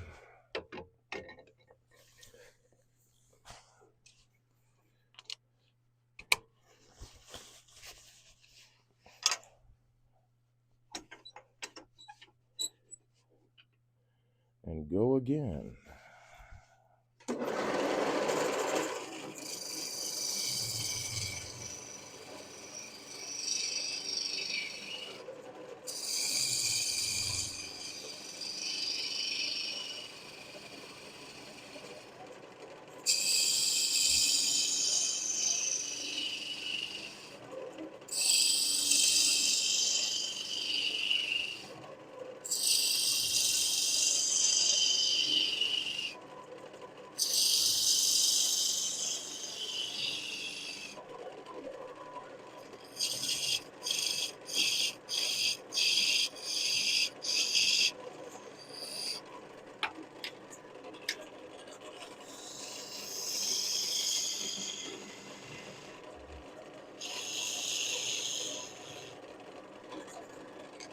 That'll work all right.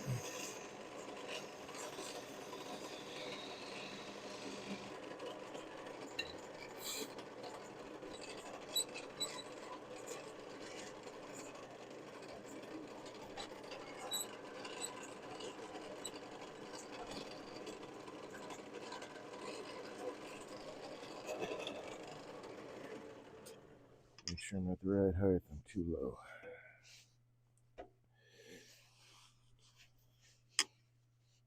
There we go.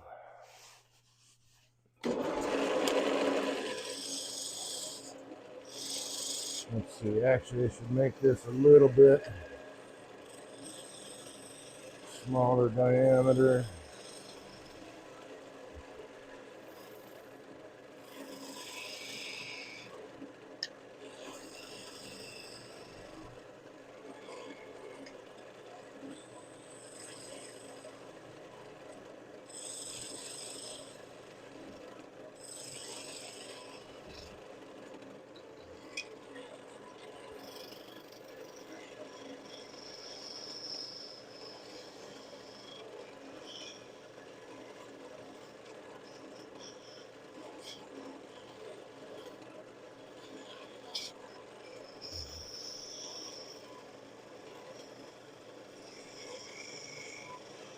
There's my hub.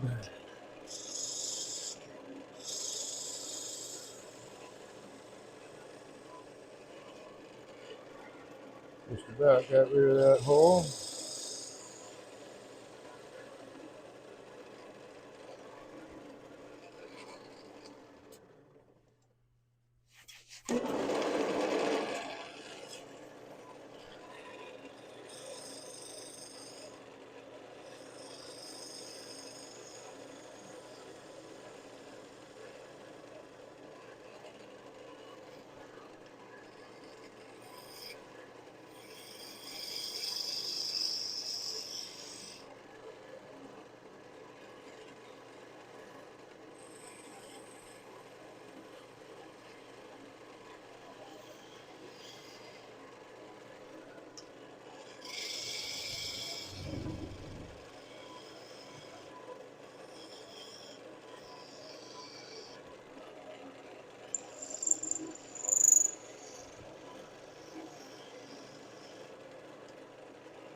What I want is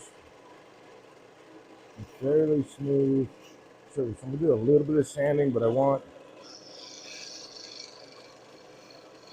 a fairly smooth surface all the way around, but more especially on the back side here. And I need to grab my special tool. Oh, well, actually, I need to take the time to create the back side of the wing first. Propeller, sorry.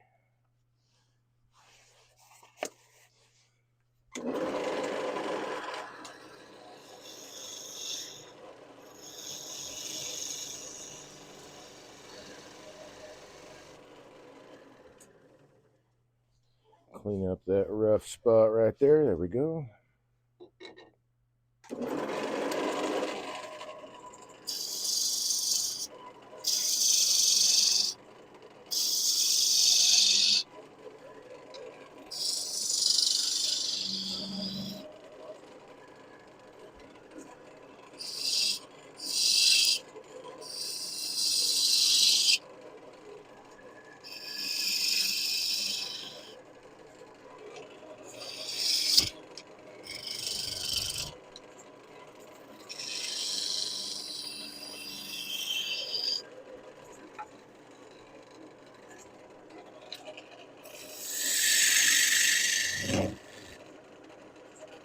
Let's see, let's make it about that thick.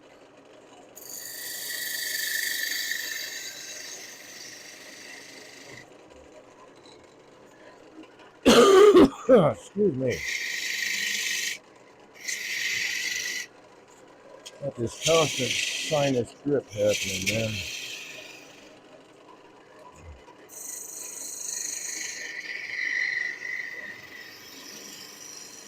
So leave that a little bit thick.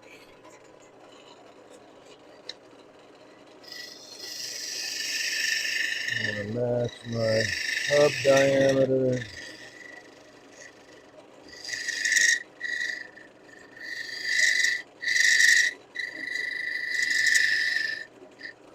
Something like that. Now I'll straighten this up.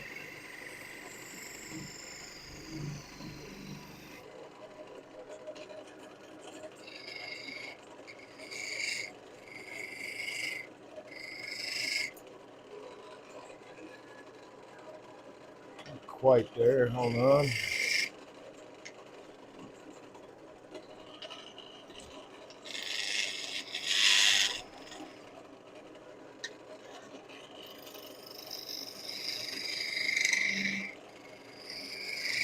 There it is.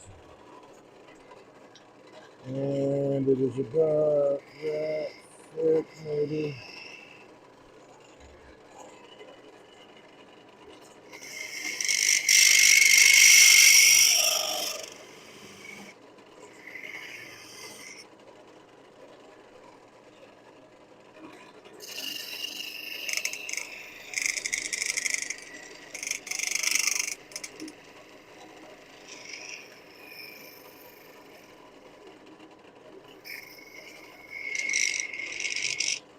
that off. Now it's time.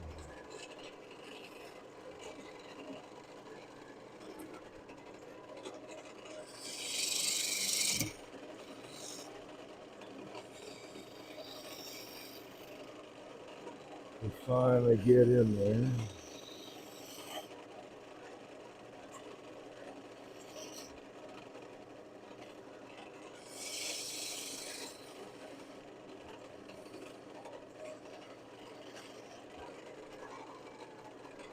And release that.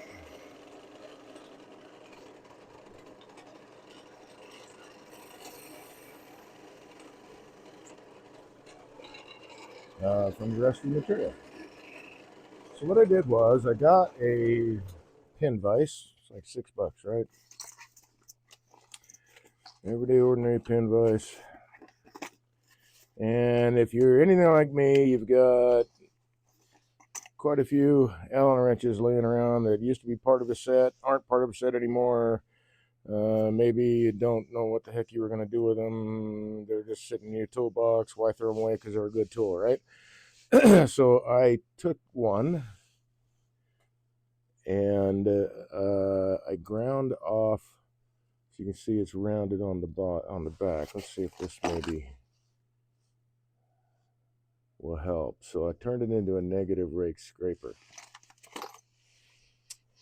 And this is ground to the left, so I scrape to the left. I need to create another one I can grind to the right. But basically, I'm just going in there to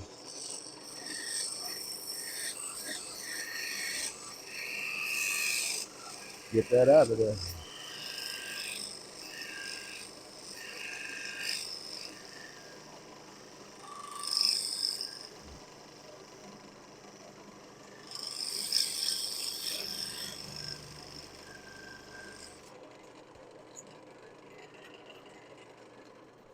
I'm going to turn off the microphone. Sorry, my nose is running pretty bad.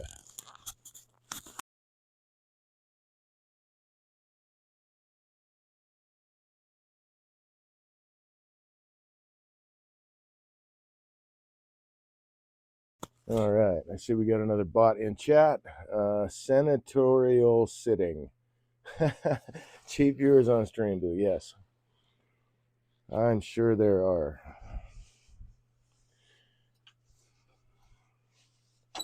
Okay, let's see if I can get a little bit closer there.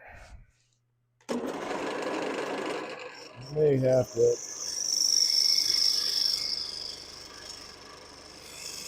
dress up the burr on it. Maybe not.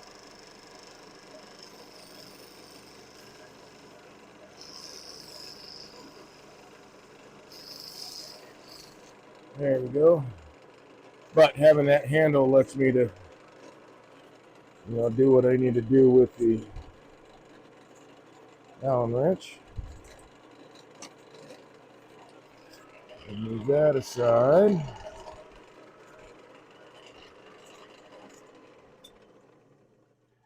Now I need to work back here.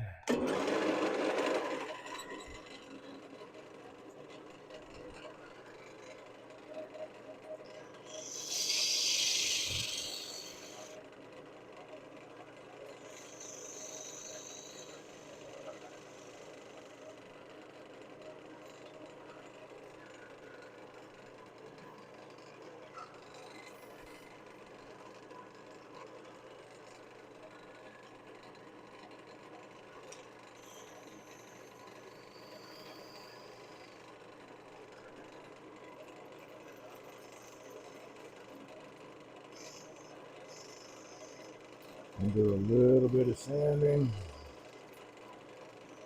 There's a little detail right there.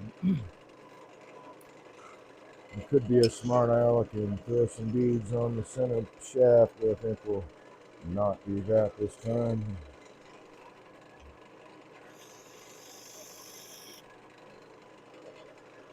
Oh, let's turn that into a bead.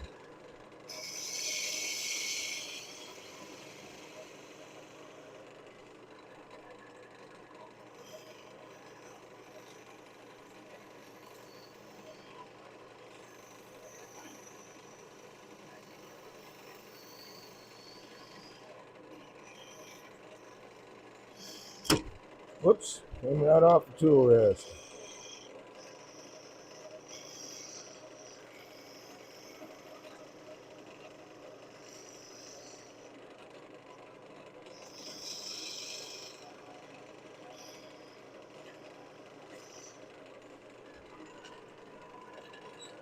So let's move the tool rest over just a bit.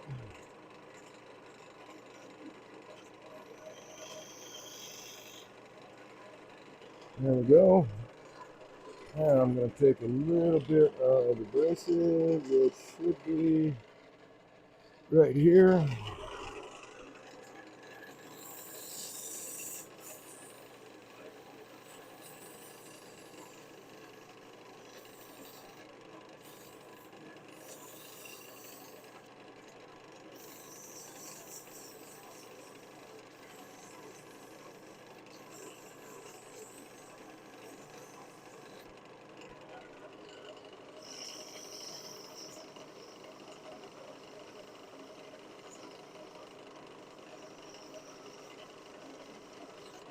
And then I'm going to take a little bit of abrasive and tape it down.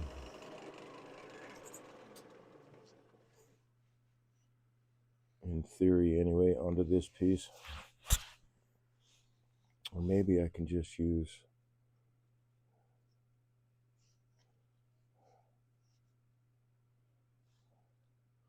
I think I might be able just to use a rubber band, maybe? No, let's go with the little bit of abrasive there. So I'm going to grab some painter's tape, I suppose. Let's see, I have put you where? That's too wide.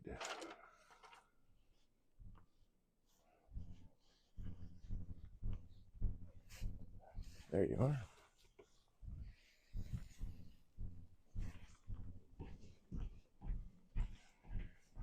And my box of loose cut abrasive paper. And I don't know why they call this a pair of scissors when it's only one, so I'm just going to call it the scissors.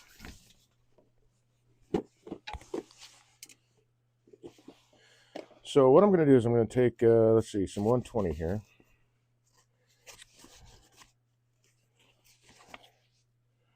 And we'll cut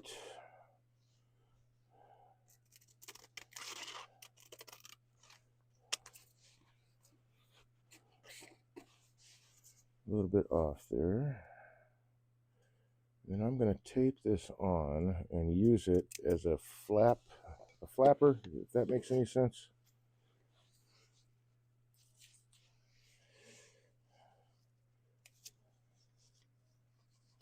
Let's move the tool rest out of the way, that might be helpful.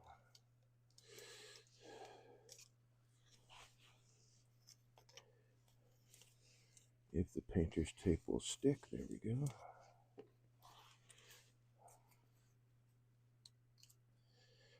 I'm going the wrong way. Whoops. I want to wrap it the other direction because this is the way the lathe is spinning.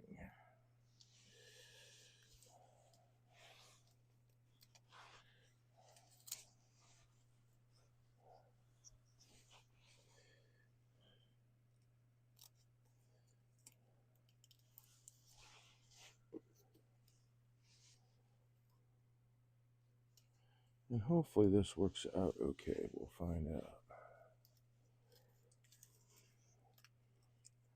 I really want to wrap it all the way around. Oh, maybe I can do it that way.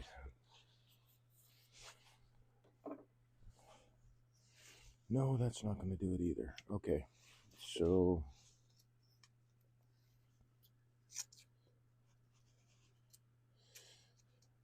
nope, wrap it the other way, the other way, the other way. There we go.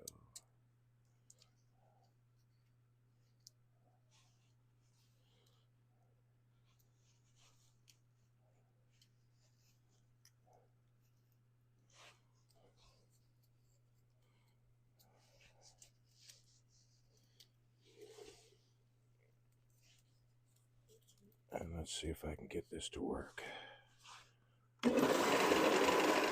Oh, done it? No. All right. Let's get rid of this.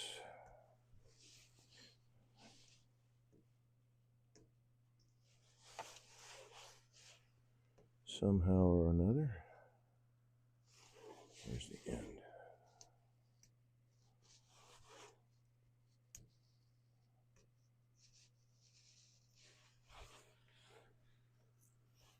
Love this painter's tape, man. Like, it doesn't stick when you want it to and sticks when you don't want it to. I don't know if that's like a special feature for this stuff. I mean, I have used it in like house painting too, and I don't know, man. I think I don't know. I'm kind of on the fence about it as far as using it for painting.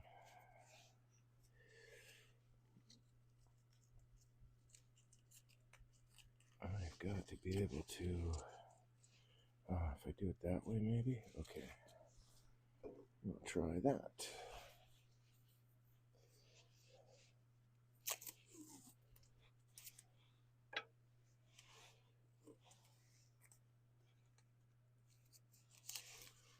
And that will give.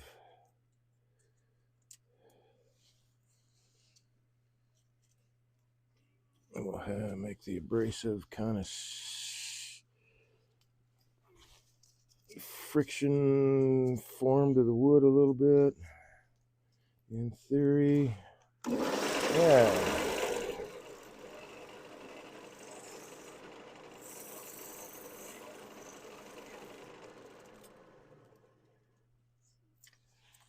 And we'll just keep working that until we don't have any. Hey, let go. Good sandpaper left.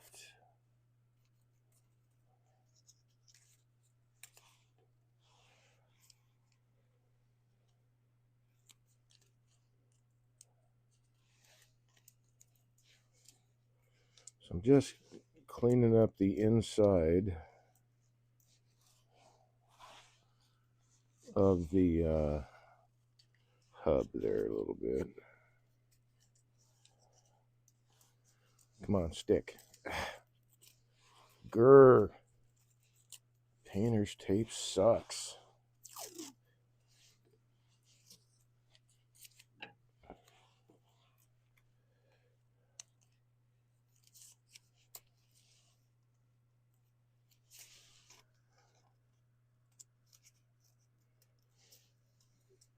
It is nice for masking things off with like resin and stuff like that, though. It does work for that. But I think it's like a big hassle to work with.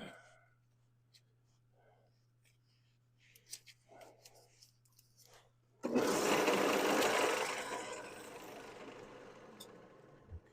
now I can take that off. Come on off there.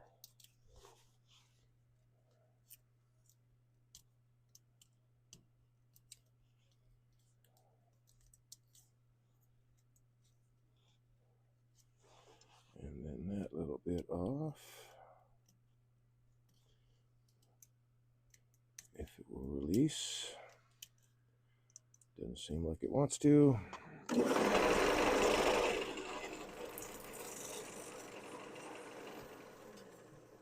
So that's all right. I got as far as I needed to go.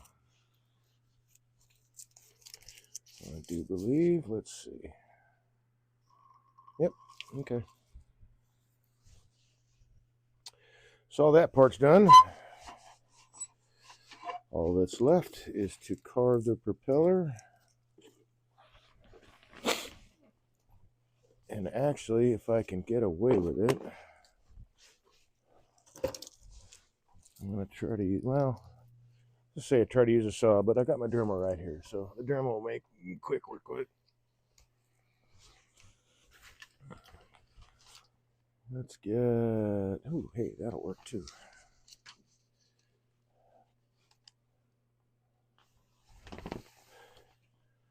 Little saw, circular saw kind of thing.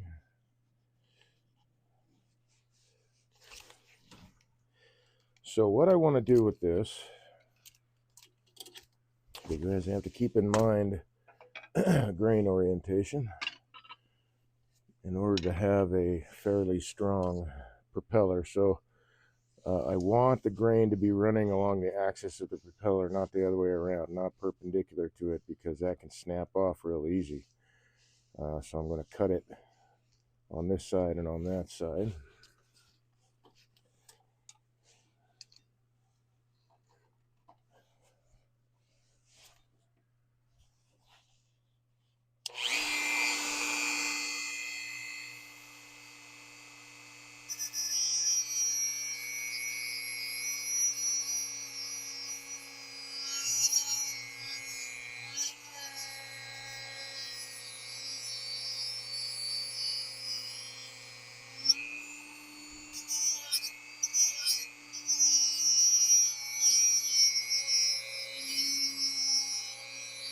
Time when I really could use more light, but I had to unplug the light to be able to operate this guy.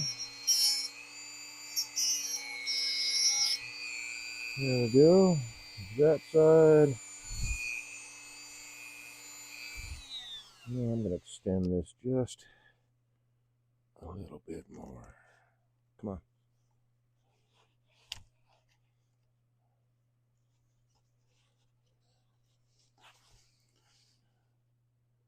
There we go.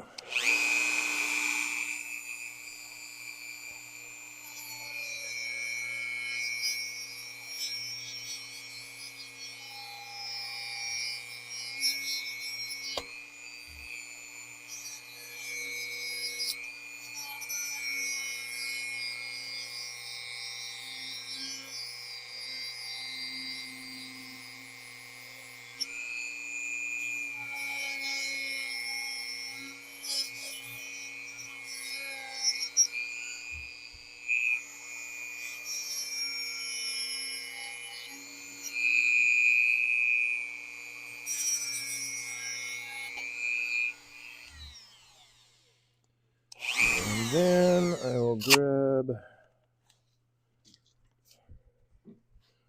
let's see, how about this guy? And we'll give it a little bit more shape. I think I need to do these on much wider pieces, but this is now the second one I've done.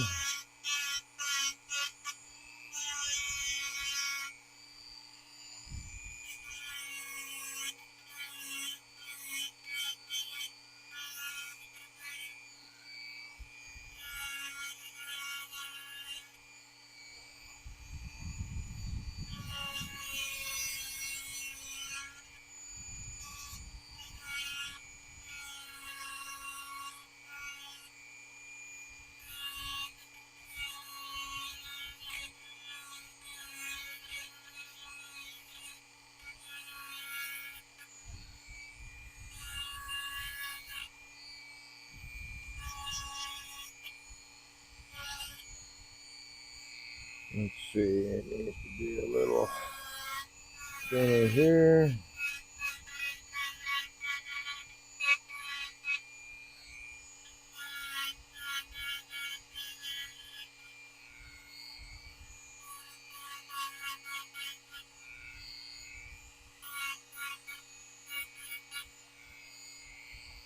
And a little bit thinner in here.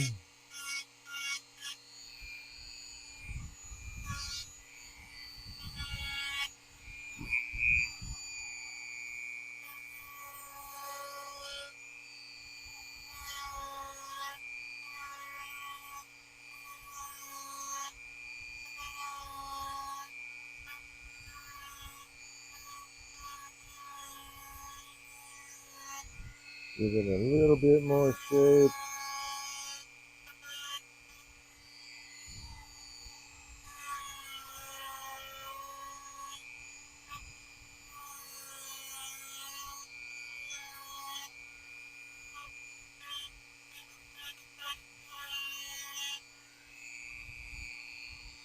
Still looks a little wide there.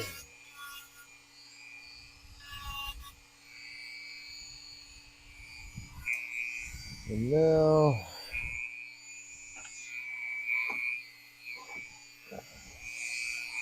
actually I think a different bit will be better for this part.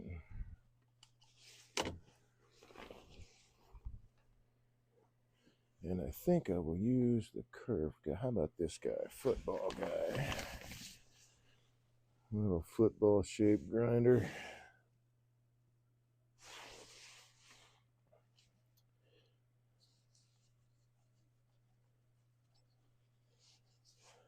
No, we're not turning the lathe on.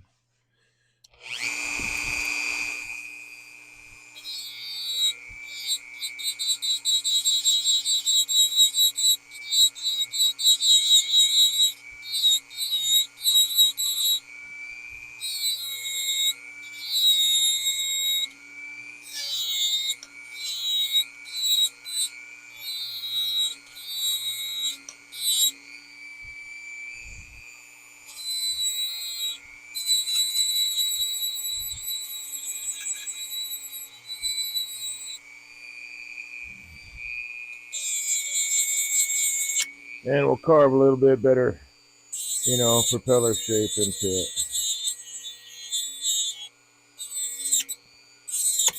In theory, if I can guide this properly without tearing up the piece,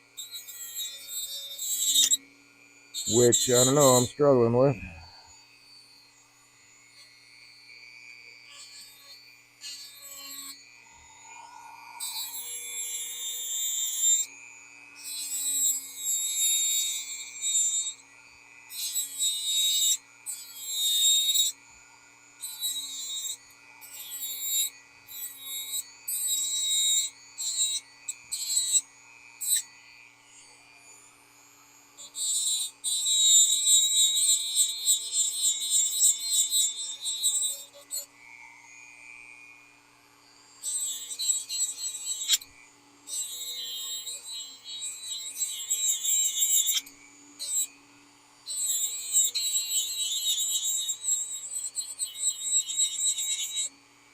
Now I'm getting the hang of it, I think.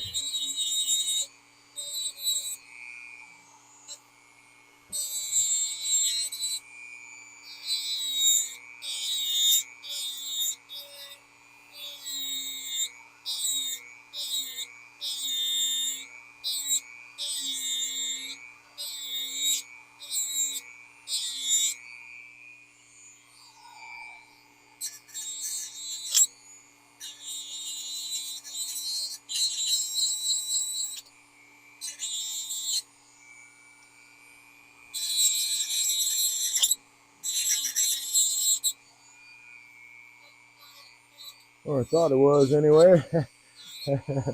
We'll see. Come on now. It's hard to do things at this angle. Alright, so more or less propeller shape. Clearly needs more work, but there's a captive propeller. Now let's finish the rest of the piece if I can. Let's see, I need to get rid of that cutter. And then this guy.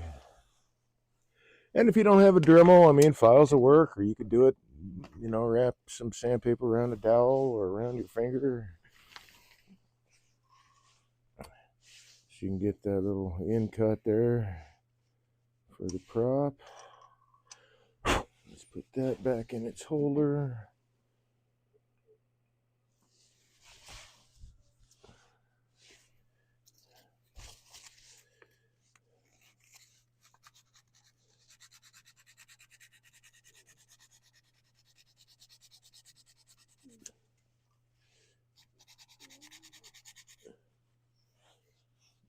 Do a quick bit of sanding here.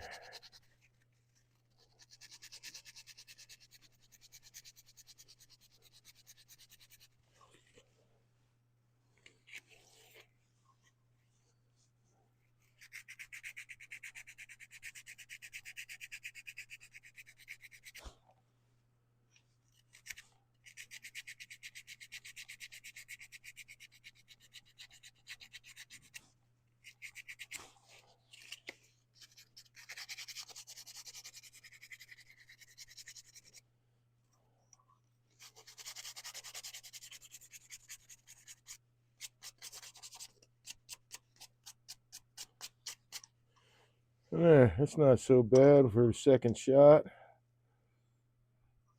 But I do want to do with wider diameter stuff so the propeller is actually bigger.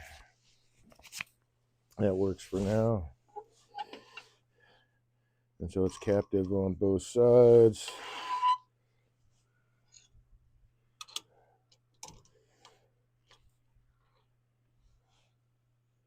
And let's see, let's finish this.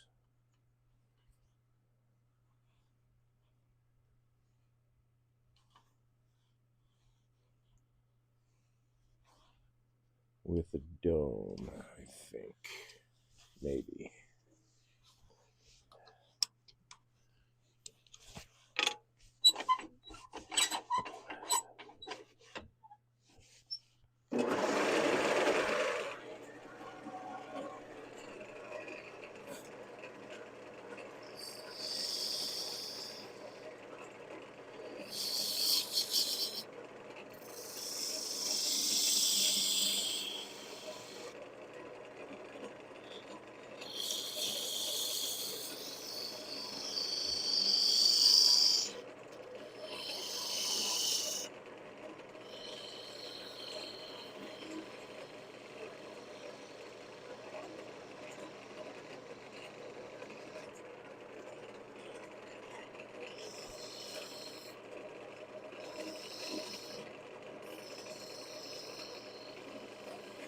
Well, I haven't had to work inside of a chuck yet, so that's a first.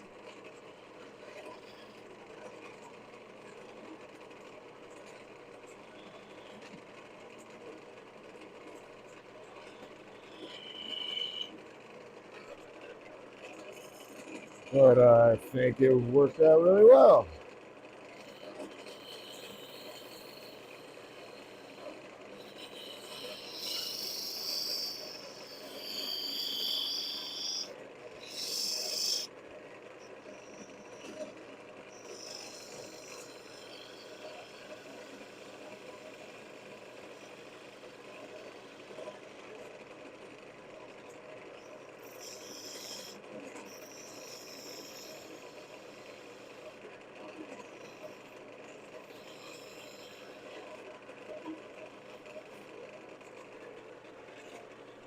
Grab my skew.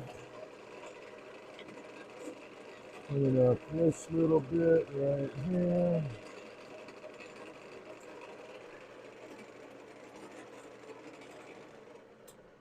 How much do I have to go before I'm through that? And it's not resting on jaws. Okay, cool.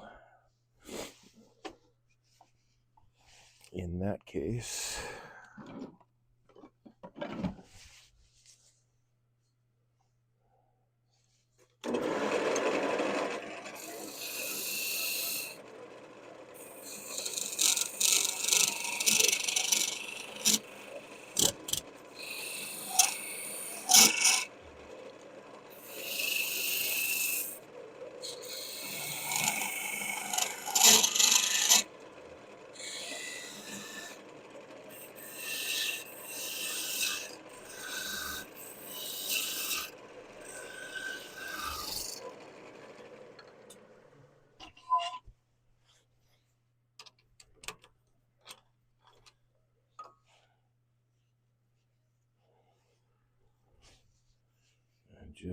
actually maybe just a little bit of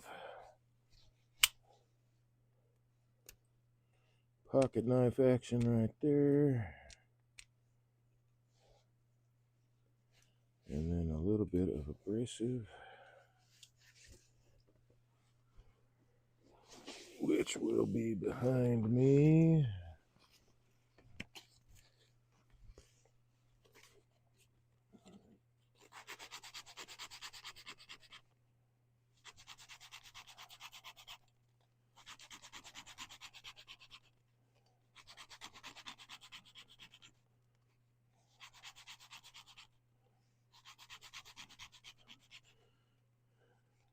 And I need to figure out too, I guess, maybe, I don't know, if it's if I can figure out a way to do it with just a skew. small one probably, just to break through.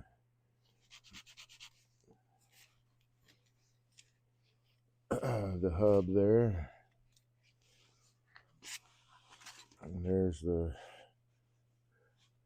dome. And captured propeller. Little fidget toy, man.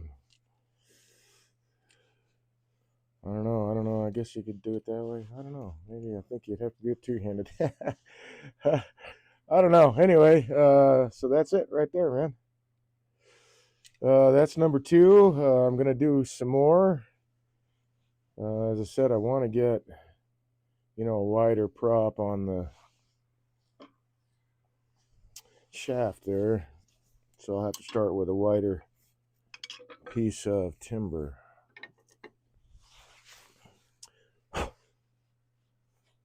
Okay. So we're going to call that the projects that we are doing today. Let's clean off this guy.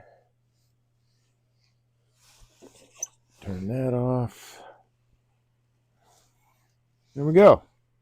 All right, so let me go grab that little box. We'll show that one more time.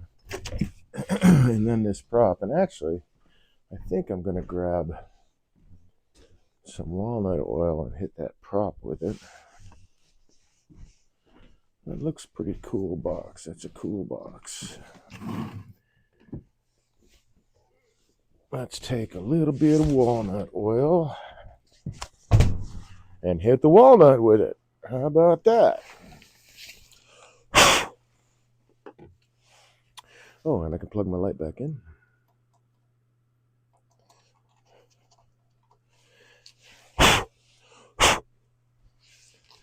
Get rid of those shavings. Get a little piece of paper towel here.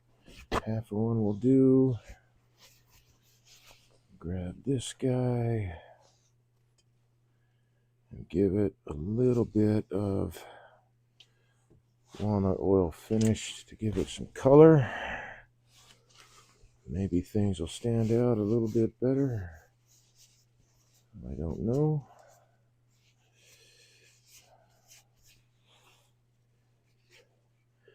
And this is if I'm not, oh, well, that's silly. There. And this is if I'm not clumsy enough to snap this. Really take my time here so I don't, because it's it's 1/8 of an inch thick at the prop anyway. Where the hub is, it's another 1/8 of an inch in total thickness, not for each side, but for the hub itself. That side plus this side is about 1/8 of an inch, so the whole thing is about 1/4 inch thick, at least where the shaft meets it.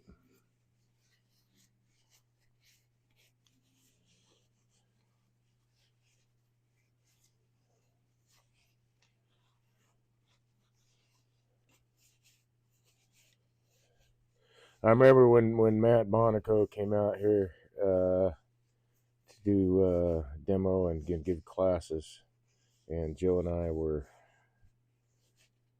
assisting the class, which is really, that was such a blast. Matt is really a cool dude. Joe's a cool dude too, but we're talking about Matt. We were having a little bit of not a contest, but sort of showing off on captured rings and beads and all that stuff underneath them and all that. I mean, I didn't do that with this piece. I could have put beads all up and down the shaft there, but it just reminds me of hanging out with Matt Monaco. That was a lot of fun.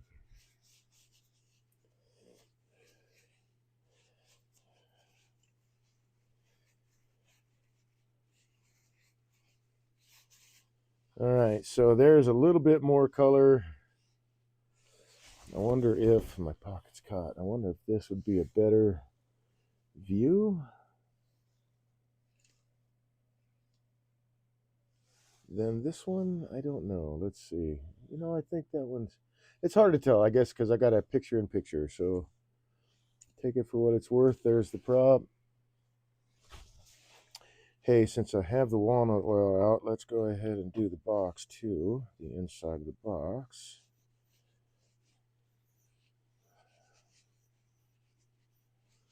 That'll be groovy. So that'll be completely finished.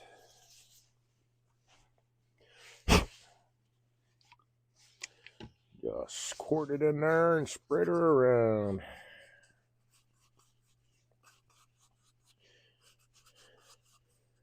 So if it isn't obvious, I clearly prefer to work with stuff that is food safe before it cures. Walnut oil is one of those things. Beeswax, orange oil, all that stuff. I prefer to use those things over anything that has to, dry and set and all that to cure to become food safe. It's not something you could just put in your mouth. But this stuff is.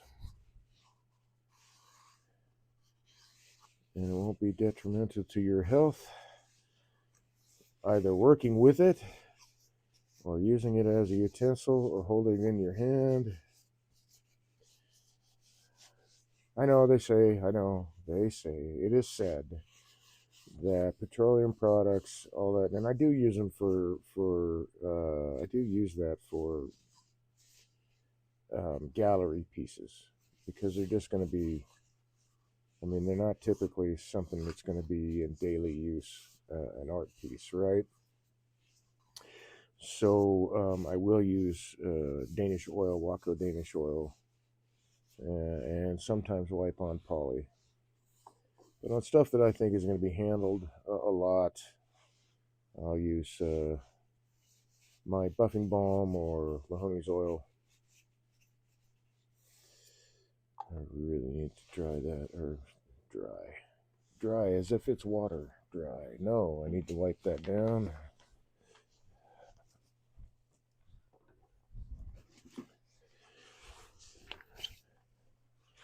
Now the walnut oil will actually cure, or at least Mahoney's oil will cure rather quickly because it's preheated.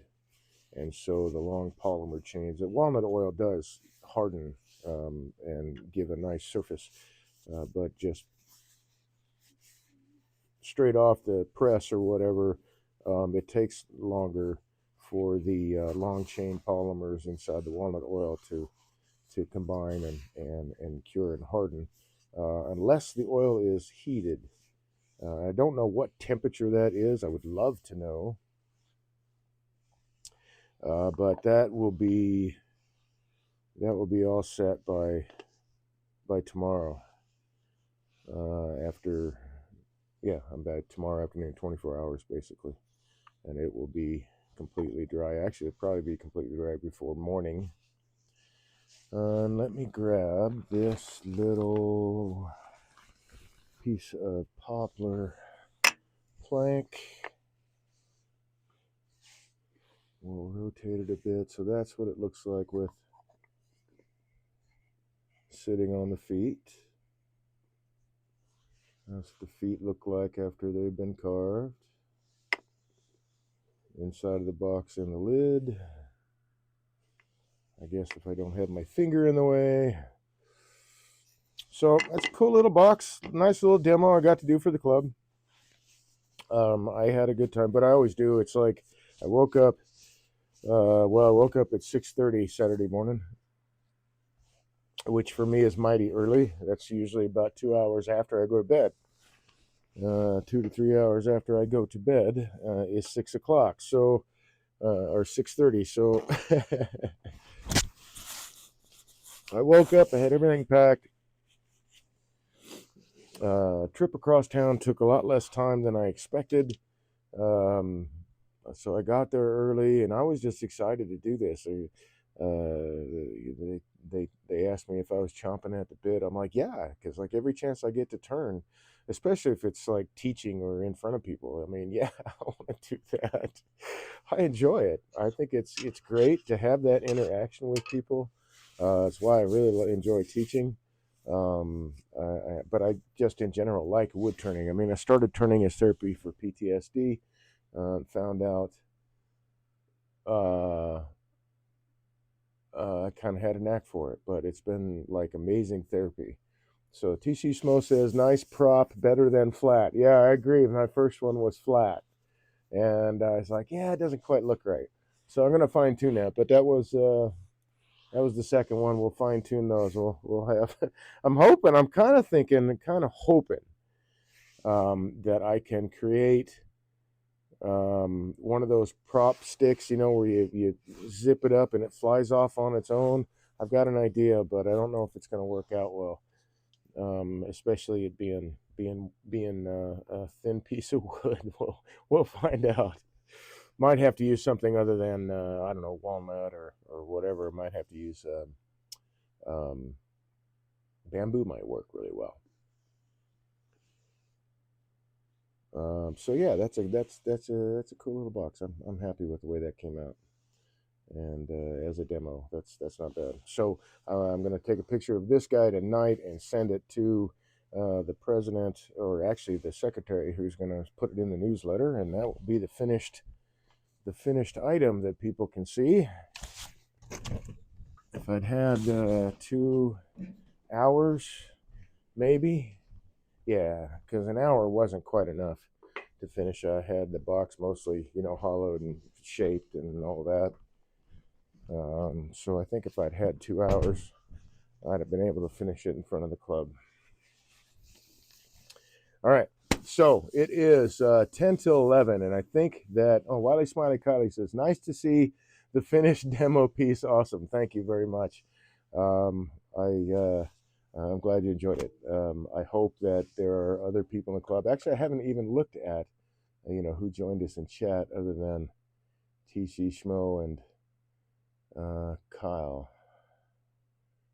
We'll see what I guess that would be it. It was just us three and the AI moderator. So just the three of us this evening. Anyway, thanks for joining me this evening. I'll be back again tomorrow night. I stream every Tuesday, Wednesday night, 8 to 11 Eastern Standard Time. I hope to see you tomorrow evening in chat.